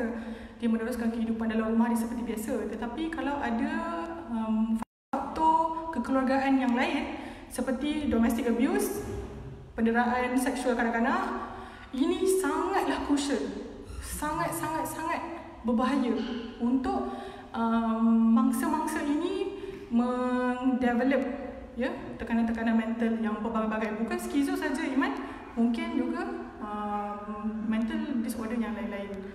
Kita kena berikan tumpuan yang lebih kepada mangsa-mangsa ni. Jadi sebab itu talian nur, talian kasih mesti dibuka dan mesti ada runner-runner daripada Kementerian Wanita untuk pergi tengok, follow up mangsa-mangsa yang telefon. Bukan telefon saja, bercakap-cakap saja, mesti pergi tengok. Jadi kalau dia memang betul berlaku selepas penyiasatan dibuat, memang berlaku masalah domestik, masalah penderaan seksual kanak-kanak atau masalah-masalah pengabaian yang lain, diambil mangsa tu, bawa pergi buat satu institusi perlindungan untuk mangsa-mangsa ni supaya kita tak akan lead kepada masalah yang lain lah, masalah skizo ni kan. Tapi malangnya Kementerian Wanita kita, Menteri Wanita kita Doraemon tu je yang dia tahu. Saya pun suka tengok Doraemon juga. Tak salah, Doraemon tak salah, si Chan pun tak salah. Tapi depa-depa ni duduk kat kementerian, duit banyak-banyak, lepas tu think tank banyak-banyak, buat apa? Ayuh. Okey. Seterusnya, Raoul Ghazali. Ramai kita tengok dalam sejarah orang-orang yang pandai jenis ni, hidup dia depressed dan prone kepada penyakit mental. Di spektrum yang sebelah lagi, orang-orang yang berfikiran simple selalunya happy. Jadi setuju tak saya kalau saya katakan happy equal to berfikiran simple, tak happy directly atau correlated kepada pandai berfikir. Kalau tak setuju, kenapa? Orang simple ni dia lebih happy. Secara kalau ikut hipotesis tu, happy equal to tak banyak fikir equal to happy, banyak berfikir equal to masalah macam-macam, masalah existential lah, masalah apalah, itulah inilah kan. Saya setuju. Sebab kalau orang yang simple minded ni, dia cuma perlukan hiburan saja. 3 benda je. Hiburan, makanan, perempuan. Itu saja. Ini adalah orang yang simple minded ya. Saya tidak mengklasifikasikan sesiapa sebagai simple minded, tetapi atribut kepada orang simple minded ini adalah ini. Ya, dia nak makan, dia nak hiburan, dia nak perempuan. Itu sahaja. Duit lah, makanan tu dengan duit lah sekali kan. Itu sahaja. Jadi kalau kehidupan dia sudah ada duit, sudah ada hiburan sikit, ada wife, ada makanan, okey, boleh tengok Kakaban Gaza, boleh tengok mentor, sudah cukup. Sudah komplit. Dan dia boleh meneruskan kehidupan itu seperti biasa. Rutin itu diteruskan setiap hari. Berpuluh-puluh tahun dia hidup, rutin itu juga dia boleh teruskan setiap hari, tak ada masalah. Sebab dia memang simple-minded, itu je yang dia perlukan. Dan saya tak katalah orang yang simple-minded ni kehidupan dia tak penting. Dia penting lah untuk penjanaan ekonomi dan sebagainya kan. Tetapi dalam masalah pergulatan diri sendiri dan memberi makna kehidupan dia sangat problematik lah. Ya, dia telah membazirkan 60 tahun, 80 tahun kehidupan dia dengan tengok Kakaban Gaza, makan-makan banyak-banyak. Walaupun saya, tetapi kalau makan saja pun kita kena bakar balik kan. Macam buat sesuatu, ya, bakar, hiburan, lepas tu seks, itu sahaja. Ya, tapi kalau untuk orang yang banyak berfikir ni, pendapat peribadi saya, bila orang yang banyak berfikir ni, dia sentiasa sibuk untuk melakukan sesuatu. Walaupun gagal, walaupun dikecam, walaupun diberikan macam-macam tomahan tentang apa yang dilakukan, dia masih tetap untuk membuat sesuatu. Tak berhenti-berhenti. Kadang-kadang masalah juga, problem juga. Kadang-kadang kita nak bercakap tentang hal-hal yang macam kalau kita ada suami yang macam tu kan, lebih pandai pula. Lepas tu kita nak cakap benda-benda yang tentang hal rumah tangga pun susah juga. Kalau suami kita terlebih pandai pula, asyik nak duduk kat luar je, nak buat kerja ke masyarakat je. Tetapi itu adalah lebih baik. Ya, sebab orang-orang yang banyak berfikir ni, dia menyibukkan diri dia dengan benda-benda yang dia nak buat. Dia nak buat sesuatu. Kalau charity pun charity lah, tak apa. Mungkin itu permulaan. Lepas charity, solidarity. Lepas solidarity, ideologi. Lepas ideologi, politik. Lepas politik, segala-gala macam. Segala-gala benda, 1001 benda yang dekat kosmos ni kita boleh kaji. Ya? Jadi, banyaklah masalah. Bila banyak benda yang kita buat, banyaklah masalah. Masalah aktivis, masalah dengan orang politik, masalah ideologi kena kecam pula. Bila buat event pun masalah. Lepas tu kalau dia nak pergi macam kalau orang biasa pun kan, macam isteri ke apa kan, nak pergi seminar falsafah ke, seminar keagamaan agama lain ke, stigma masyarakat pula. Jadi bila banyak masalah, banyak emosi yang bercampur baur dalam diri dia. Jadi akan lead kepada akan trigger kepada perkara-perkara yang lain lah. Masalah kognitif dan masalah emosi yang lain-lain. Okey, Nur Huda, terima kasih ya. Mak saya sihat, alhamdulillah. Macam itulah. Dia tak adalah sihat, tapi begitulah. Ya. Setujukah saudari Malaysia ini terlalu mengikut Jepun dari era Mahathir, menyebabkan masyarakat kita cepat stres dan tension? Kerana itu majalah lawak, komik lawak, filem lawak, maharaja lawak mendapat tempat yang besar di Malaysia kerana rakyat Malaysia super stres.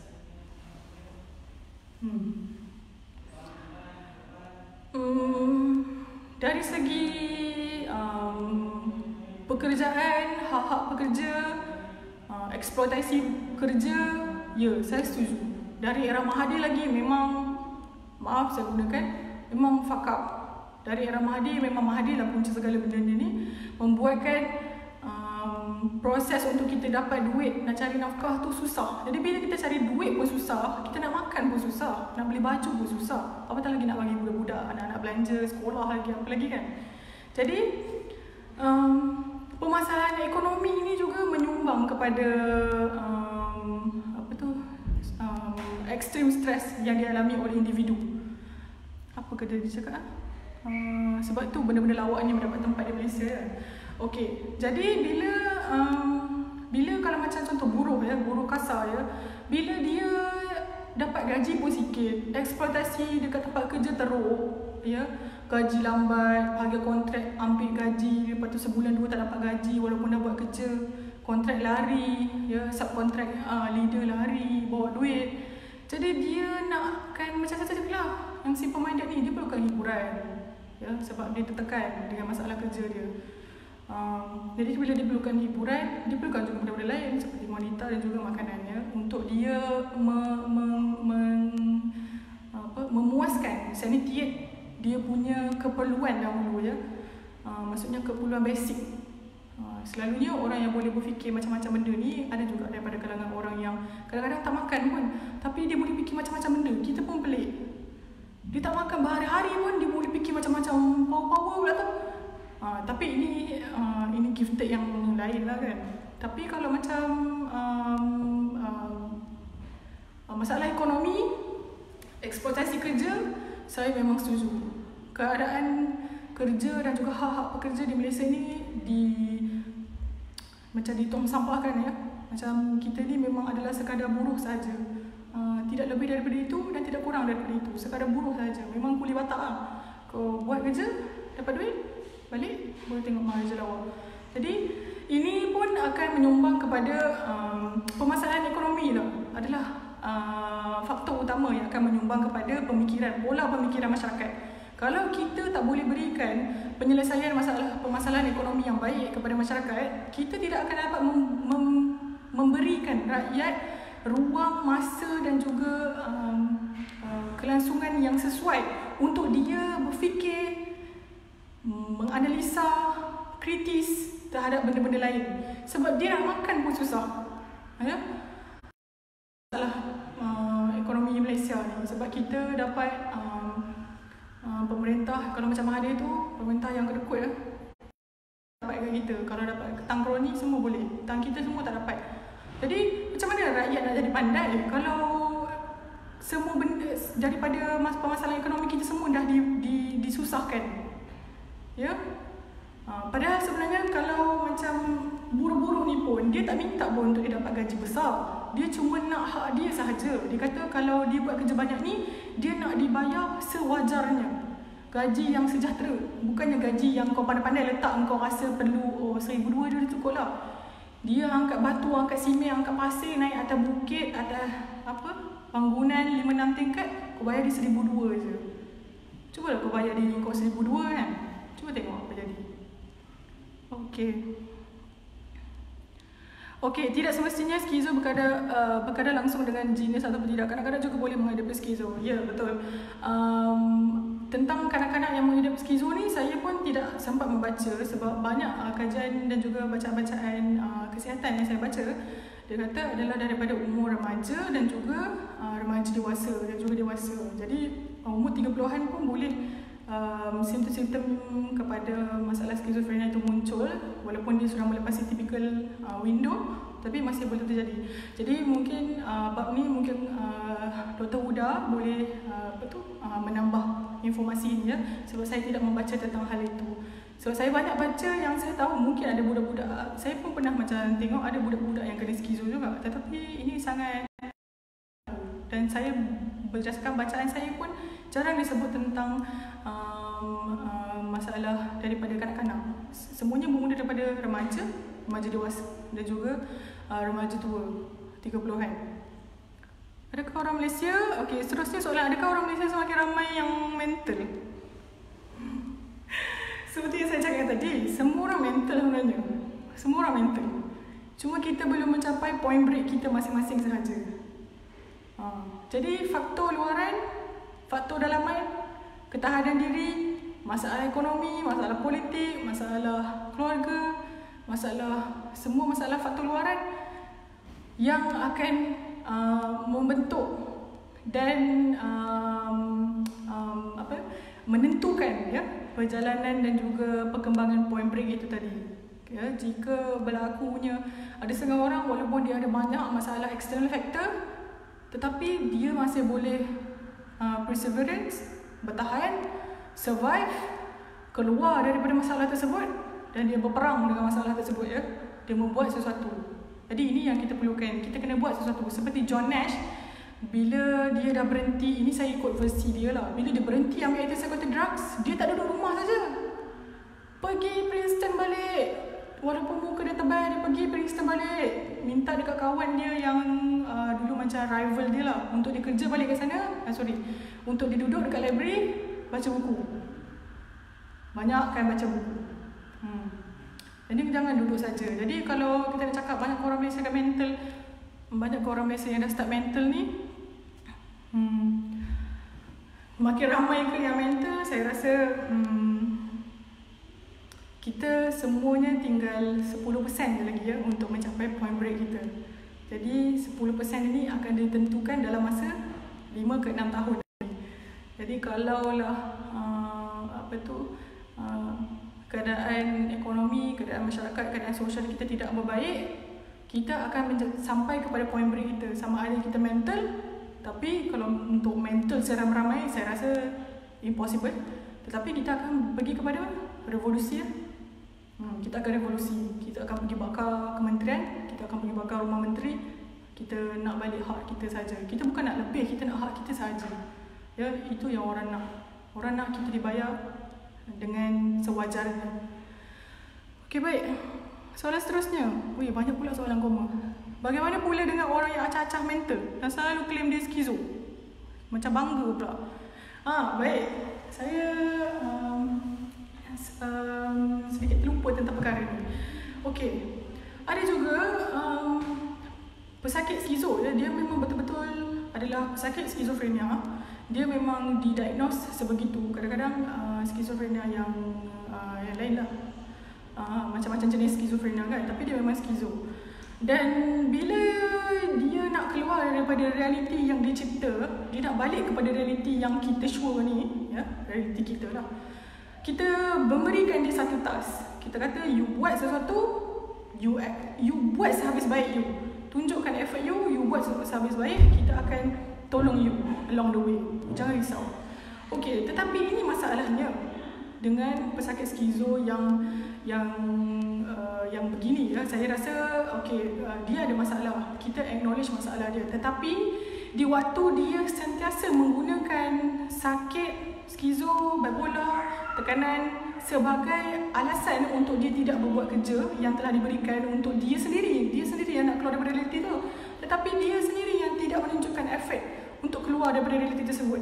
John Nash yang genius pun pergi baca buku. Pergi buat, berdiri dekat tingkap, buat segala-gala macam formula. Bertahun-tahun lamanya barulah dia boleh mingle dengan masyarakat dan akhirnya remission. Tetapi untuk orang-orang yang sebegini, saya percaya ada. Walaupun kita sudah berikan task yang mudah, semudah mengorganisasi sesuatu, mereka menggunakan ini sebagai alasan. Tidak dapat hadir itu, tidak dapat hadir ini, tidak dapat buat itu, tidak dapat buat ini. Ini adalah satu yang tidak beretika langsung, ya. Dia menunjukkan dan beralasan kepada inefficiency dia atas alasan skizofrenia itu tadi. Jadi ini juga masalah mental yang baru, ya. New mental saya panggil. Mungkin banyak benda ni dah lama berlaku, tapi saya panggil ini adalah new mental. Walaupun tidak ada, saya percaya pakar-pakar perubatan dan juga pakar kesihatan, saintis seluruh dunia telah nampak pattern ini. Dia ada kompleks macam-macam tau. Ada Messiah kompleks, ada arrogant kompleks, kalau kita boleh kata ada term tu. Dr. Huda telah betulkan saya. Tapi ada kompleks ni. Messiah kompleks memang ada, ya. Dia rasa dia savior segala-galanya. Kejap, sorry, line reconnecting lah. Line okey tak? Harapnya line okey, Okey, berbangga pula dengan itu, saya pun tak dapat cakap lah. Sebab saya nampak banyak yang unethical menggunakan alasan skizo ni untuk diorang tak efficient kepada sesuatu. Tapi itu adalah sangat tidak beretika dan perlu dicemooh kalau benda ni berlaku. Kita boleh bagi peluang banyak-banyak, tapi berapa banyak yang boleh kita bagi peluang, kan? Kita pun kena adil dengan pesakit untuk beri dia peluang, dan juga kita kena adil kepada evaluation kepada setiap peluang yang kita dah berikan. Kalau dia tak buat tak bagus, kita kena cakap dia buat tak bagus. Jangan begitu, jangan begini. Kalau dia buat bagus, kita bagi dia kredit. Okey,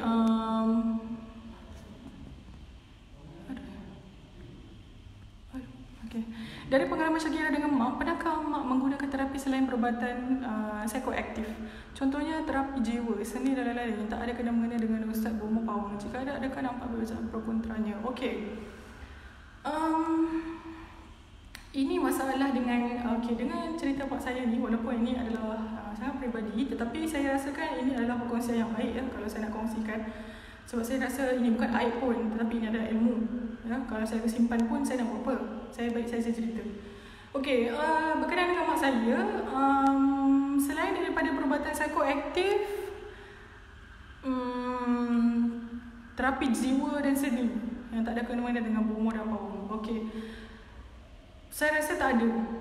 Setakat ini saya tidak melihat apa-apa pun inisiatif daripada dia untuk dia melakukan terapi selain daripada psikoaktif tu tadi. Sebabnya mak saya ni asalnya berdasarkan penceritaan nenek saya lah, sebab saya belum lahir lagi masa tu, kan. Jadi nenek saya kata dia mula aktif dengan Arkam, ya. Saya tidak memburukkan anggota-anggota Arkam yang berada di sini. Saya sangat salut dengan perancangan ekonomi Arkam dan juga beberapa intipati ilmu yang lain. Tetapi ini adalah pengalaman mak saya, ya. Bila dia dapat masuk Arkam beberapa lama, saya tak pasti secara tepat berapa lama. Jadi bila dia lama dalam Arkam, dia mula menunjukkan simptom regresif, ya, terhadap keluarga, pasangan, dan juga waktu itu dia belum kahwin lagi dengan bapa saya, tapi dia tak nak kahwin. Ya, dia regresif. Lepas tu dia mula tak nak balik rumah dan sebagainya. Ini berdasarkan penceritaan arwah nenek saya lah. Okey, jadi kami keluarga pernah mencubalah, saya dengan adik-adik kita nak cuba secara santai, kan. Kita buat lukisan ke, masak-masak ke, atau apa-apa lagi terapi yang lain yang dia suka, ya. Kita pun tak nak buat benda yang dia tak suka. Kita syok sendiri je, kita tak nak lah.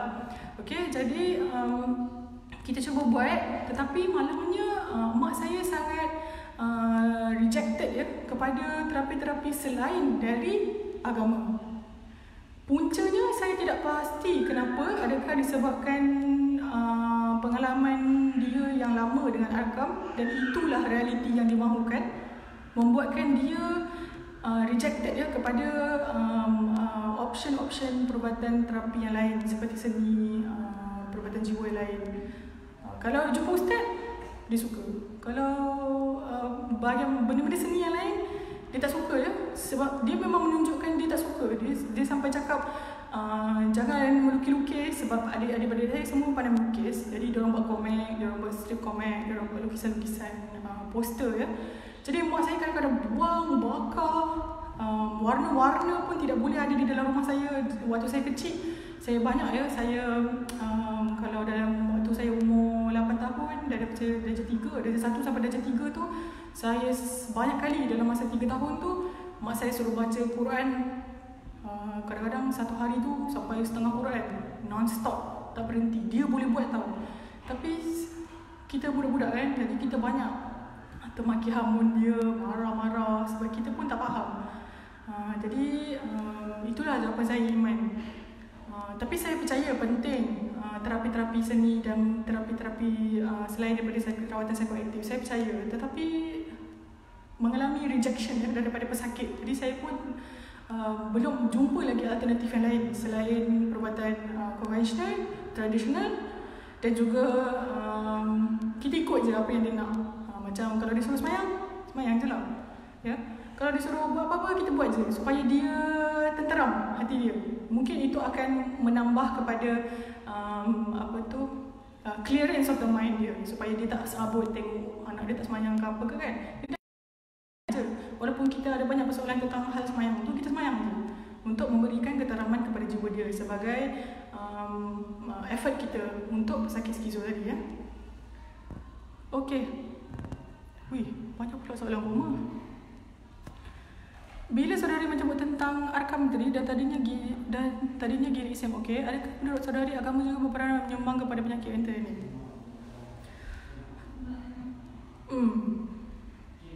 Kalau ada orang kata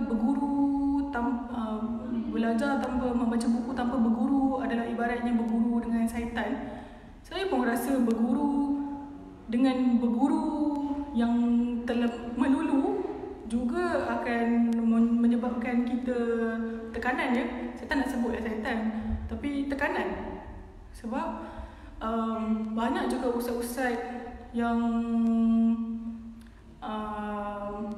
terutamanya dekat pondok ataupun Arkham ya, yang bukan pembelajaran agama moden ya, macam pondok Arkham dan Tahfiz ya. Mereka ini ada approach pembelajaran dan juga kritik pembelajaran yang lain ya, yang kadang-kadang kita rasa susah etimologi akal. Macam istilah penggunaan konsep taat ilmu, taat guru. Saya tak faham ni. Taat ilmu, taat guru, taat ilmu, apa benda ni? Ya. Jadi agama ini menyumbang kepada penyakit mental ini, saya tidak boleh katakan hanya agama sahaja, ya. Tak beragama pun boleh mental. Kalau tak beragama, tak ada apa-apa, tak ada hala tuju pun boleh mental juga. Ya, etis pun boleh mental. Tetapi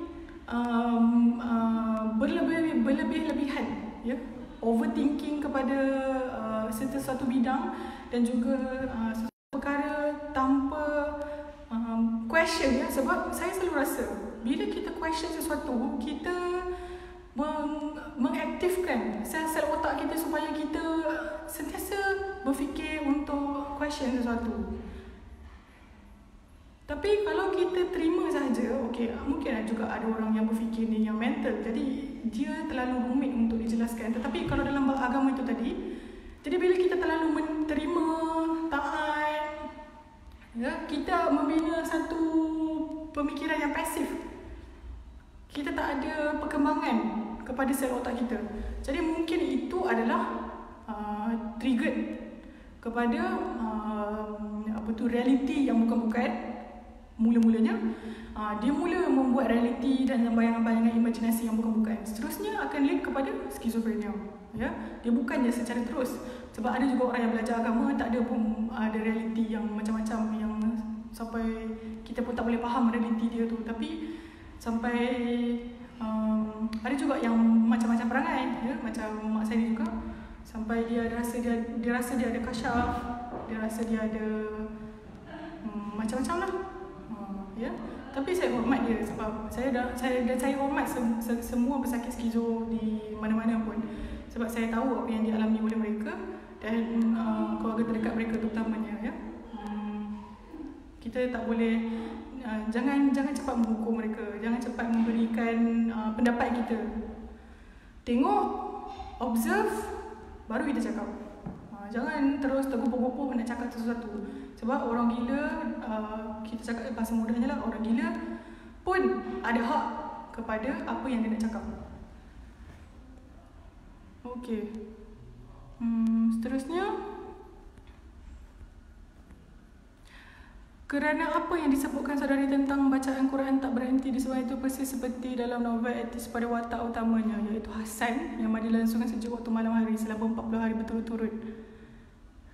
Ini komen ke apa ya? Saudara, kerana apa yang disebutkan saudari tentang bacaan Quran tak berhenti dan sebagainya itu persis seperti dalam novel etis pada watak utama, iaitu Hasan di dalam sungai yang sejuk malam-malam hari selama 40 hari berturut-turut. Ya, mungkin saya pun tak tahu macam mana mak saya boleh bertindak begitu, ya. Banyaklah perkara-perkara yang dia buat sehingga memberikan tekanan kepada kami sekeluarga, ya. Tapi walau bagaimanapun saya juga melihat, sebab itu saya rasa saya dekat dengan filem A Beautiful Mind, ya, sebab saya melihat pergulatan dan struggle yang dialami oleh ayah saya yang mencintai ibu saya dari dia sekolah menengah lagi. Di sekolah menengah, dia masuk UiTM, dia ikut mak saya. Lepas tu dia teruskan dengan mak saya selama beberapa tahun, berpuluh-puluh tahun hidup. Selepas tu bila mak saya dah filekan fasakh, okey, barulah mereka berpisah secara aman. Tapi mak saya masih mengalami relapse, ya. Relapse beberapa kali juga. Kadang-kadang dalam seminggu tu 2-3 kali relapse. Walaupun dia dalam on medication pun masih relapse. Jadi banyak kajian lah, sebab kita belum ada penawar. Kita cuma ada penenang sahaja, yang kita belum ada penawar. Okay, soalan daripada Rauf Razali lagi, follow up question, disebabkan saudari setuju dengan correlation and genius dengan mental health tadi. Ada tak saudari nampak talent ibu saudari kat mana daripada observation maksud saya macam John Nash dan matematiknya? Baik, terima kasih, ya, soalan ni. Saya akui, ya, sebab setiap manusia ni, setiap individu ni dia adalah istimewa dari segala dalam sesuatu. Ya, dia ada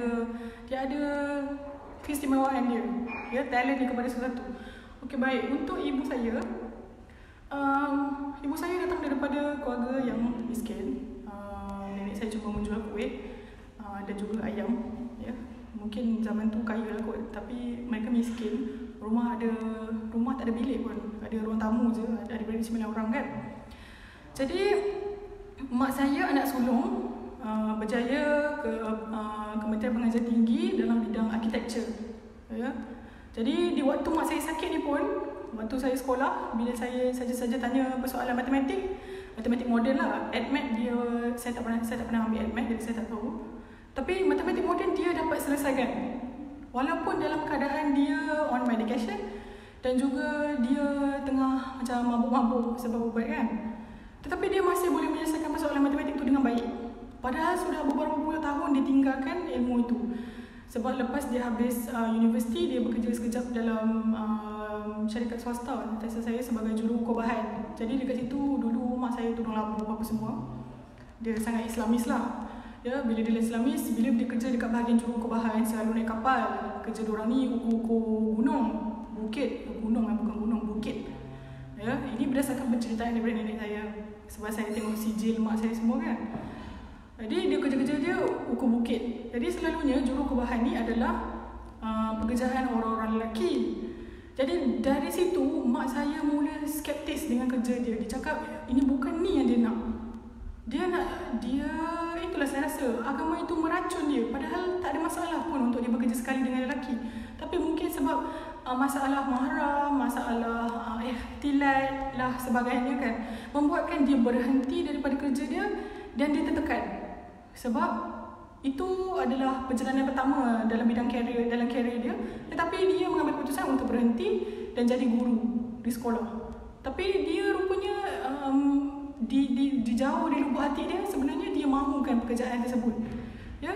Jadi mak saya tidaklah ada keistimewaan yang hebat-hebat ya macam John Nash atau apa-apa, tetapi saya cuma melihat bagaimana minda dia masih terpelihara dengan ilmu-ilmu yang dia belajar dulu, terutamanya tentang penyelesaian masalah matematik moden. Walaupun saya tanya masih sampai sekarang pun dia masih boleh selesaikan. Cumanya dia ada masalah reasoning lah bila dia berdepan dengan orang ramai, berdepan dengan permasalahan rumah tangga, dia tidak dapat selesaikan, ya.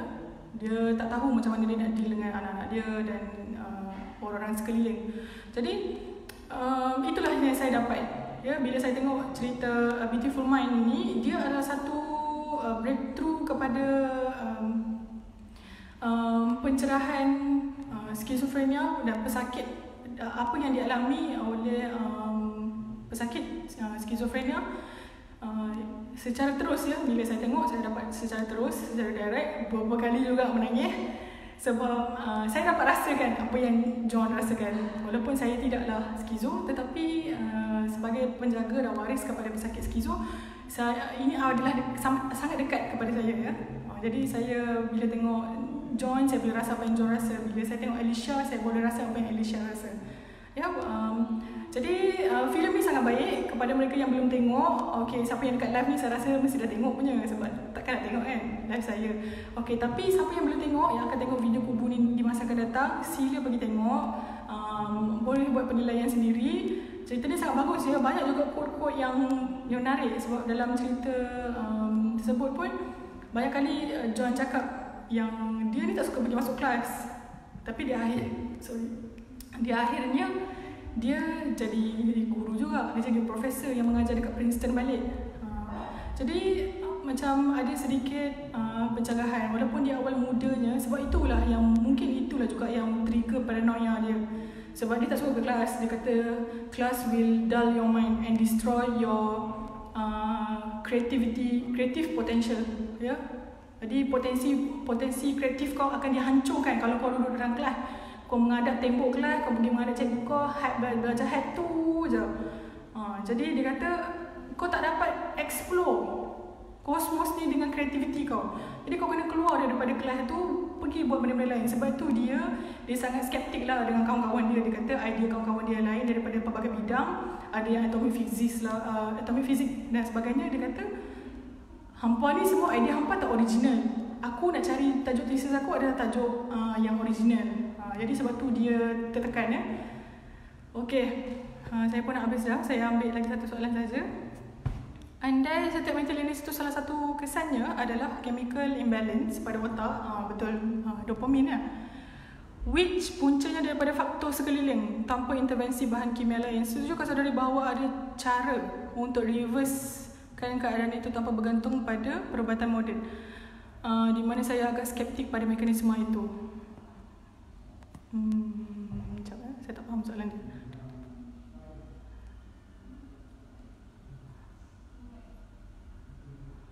Oh, okey. Jadi disebabkan ada masalah chemical imbalance dalam otak disebabkan faktor sekeliling. Jadi kenapa pula ada tak cara selain daripada makan ubat untuk kita reversekan balik keadaan tu? Kalau saya salah, betulkan saya balik, ya. Erdo Yusof. Baik, terima kasih soalan. Saya mungkin belum banyak lagi pengalaman saya dengan pesakit-pesakit skizo lain, walaupun telah banyak yang saya jumpa sepanjang saya menjaga ibu saya.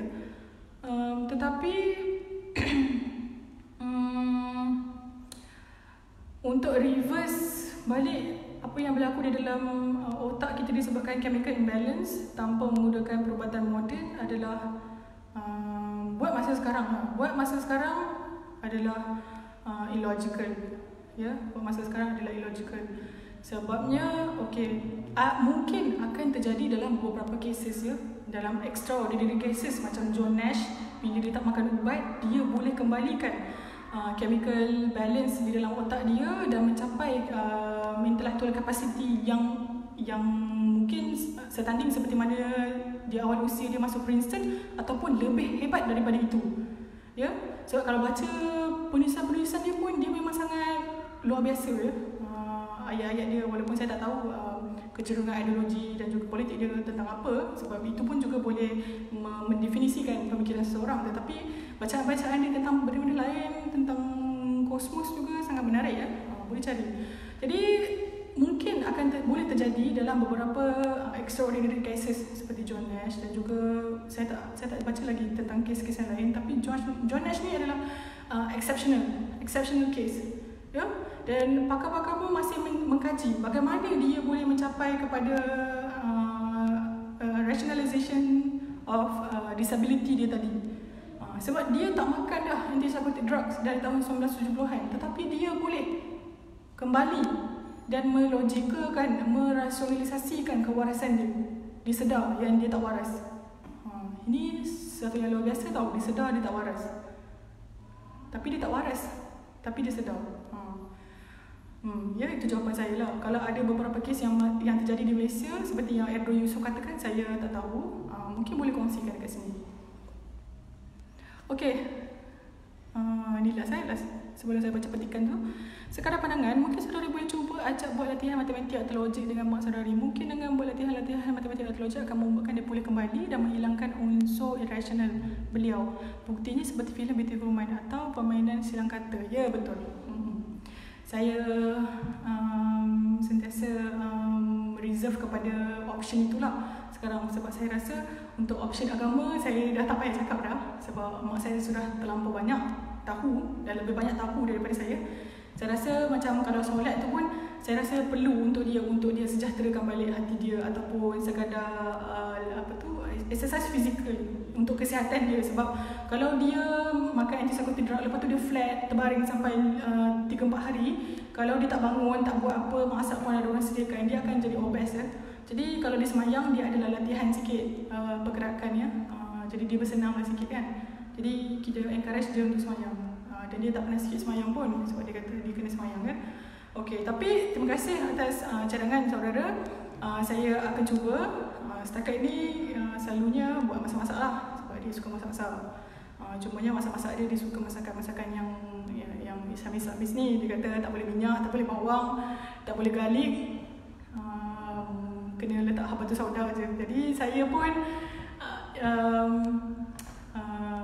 ada kesusahan-kesusahan saya, tetapi saya akan cuba untuk buat permainan-permainan ni pula kan. Macam buat latihan minda. Sebab saya belum pernah cuba lagi. Saya cuma buat macam terapi-terapi yang boleh saya buat. Macam saya buat dengan adik saya ke. Jadi saya buat terapi tu dengan mak saya. Ya, buat kek ke, buat apa ke, pergi berkebun, kadang-kadang pergi petik buah mangga, lepas tu kadang-kadang simple jalan-jalan keliling kampung je. Okey, tapi terima kasih atas cadangan. Saya akan cuba. Yang menonton boleh terus memberi pencerahan dan juga membaca tentang masalah kesihatan mental baik di Malaysia, di luar negara, untuk kita memahami dengan lebih dalam lagi apa yang dialami oleh pesakit skizo terutamanya, dan juga mereka-mereka yang berada di samping pesakit-pesakit skizo ini. Ya, jadi ini adalah rencam kehidupan yang dahsyat ya. Ini kalau kita kata, sebab ujian orang skizo ni bukannya kepada dia, sebab dia dah tak rasa apa-apa dah, tapi kepada orang yang hidup, yang bersama dengan dia ya. Ini adalah dugaan kepada ketahanan dan survivability orang yang hidup. Okey, baik, saya berhenti soalan di situ. Bateri pun dah habis. Jadi baik, saya pergi kepada ucapan John Nash sendiri pada petikan kepada artikel ucapan dia yang dia bacakan waktu dia menang hadiah Nobel tahun 2002. Baik, so at the present time I seem to be thinking rationally in the style that is characteristic of scientists. However, this is not entirely a matter of joy, as if someone had returned from physical disability to good physical health. One aspect of this is that rationality of thought imposes a limit on a person's concept of his relation to the cosmos. For example, a non-Zoroastrian could think of Zarathustra as simply a madman who led millions of naive followers to adopt a cult of ritual fire worship. But without his madness, dalam tanda petik, Zarathustra would be necessarily have been another of the millions of billions of human individuals who have lived and then been forgotten. Okey, jadi saya rasa ayat ni deep, tapi saya tinggalkan di situ petikan ini sebab saya tinggalkan interpretasi petikan ini kepada setiap penonton untuk diterjemahkan, sebab ini adalah keseronokan bila kita mentafsirkan apa-apa kan. Saya reserve komen saya supaya saudara-saudari boleh berfikir apakah yang dimaksudkan oleh petikan ini. Boleh cari petikan penuh ucapan John Nash di Nobel Prize tahun 2002. Okey, baik. Jadi saya habis di situ. Saya ucapkan terima kasih kepada penonton-penonton yang setia bersama Kubu daripada siri Kubu COVID yang sebelum ini, lepas tu siri Sembang Filem, dan seterusnya untuk bulan puasa kita akan teruskan lagi dengan siri-siri yang menarik. Teruskan menonton. Saya ucapkan terima kasih atas sokongan saudara-saudari semua. Jadi saya ucapkan selamat berpuasa. Kalau yang tak, bagi yang beragama Islam, kalau yang bukan beragama Islam, puasa pun adalah bagus ya untuk kita replenish balik organ-organ dalam badan kita. Jadi apa salahnya berpuasa? Ya, setelah berbulan-bulan banyak makan, jadi bulan puasa ni apa salahnya berpuasa? Untuk faktor kesihatan. Okey, siapa yang tidak berpuasa dan tidak percaya kepada nilai puasa pun tidak ada masalah. Saya serahkan hal ini kepada saudara-saudari untuk memberi makna saudara-saudari sendiri.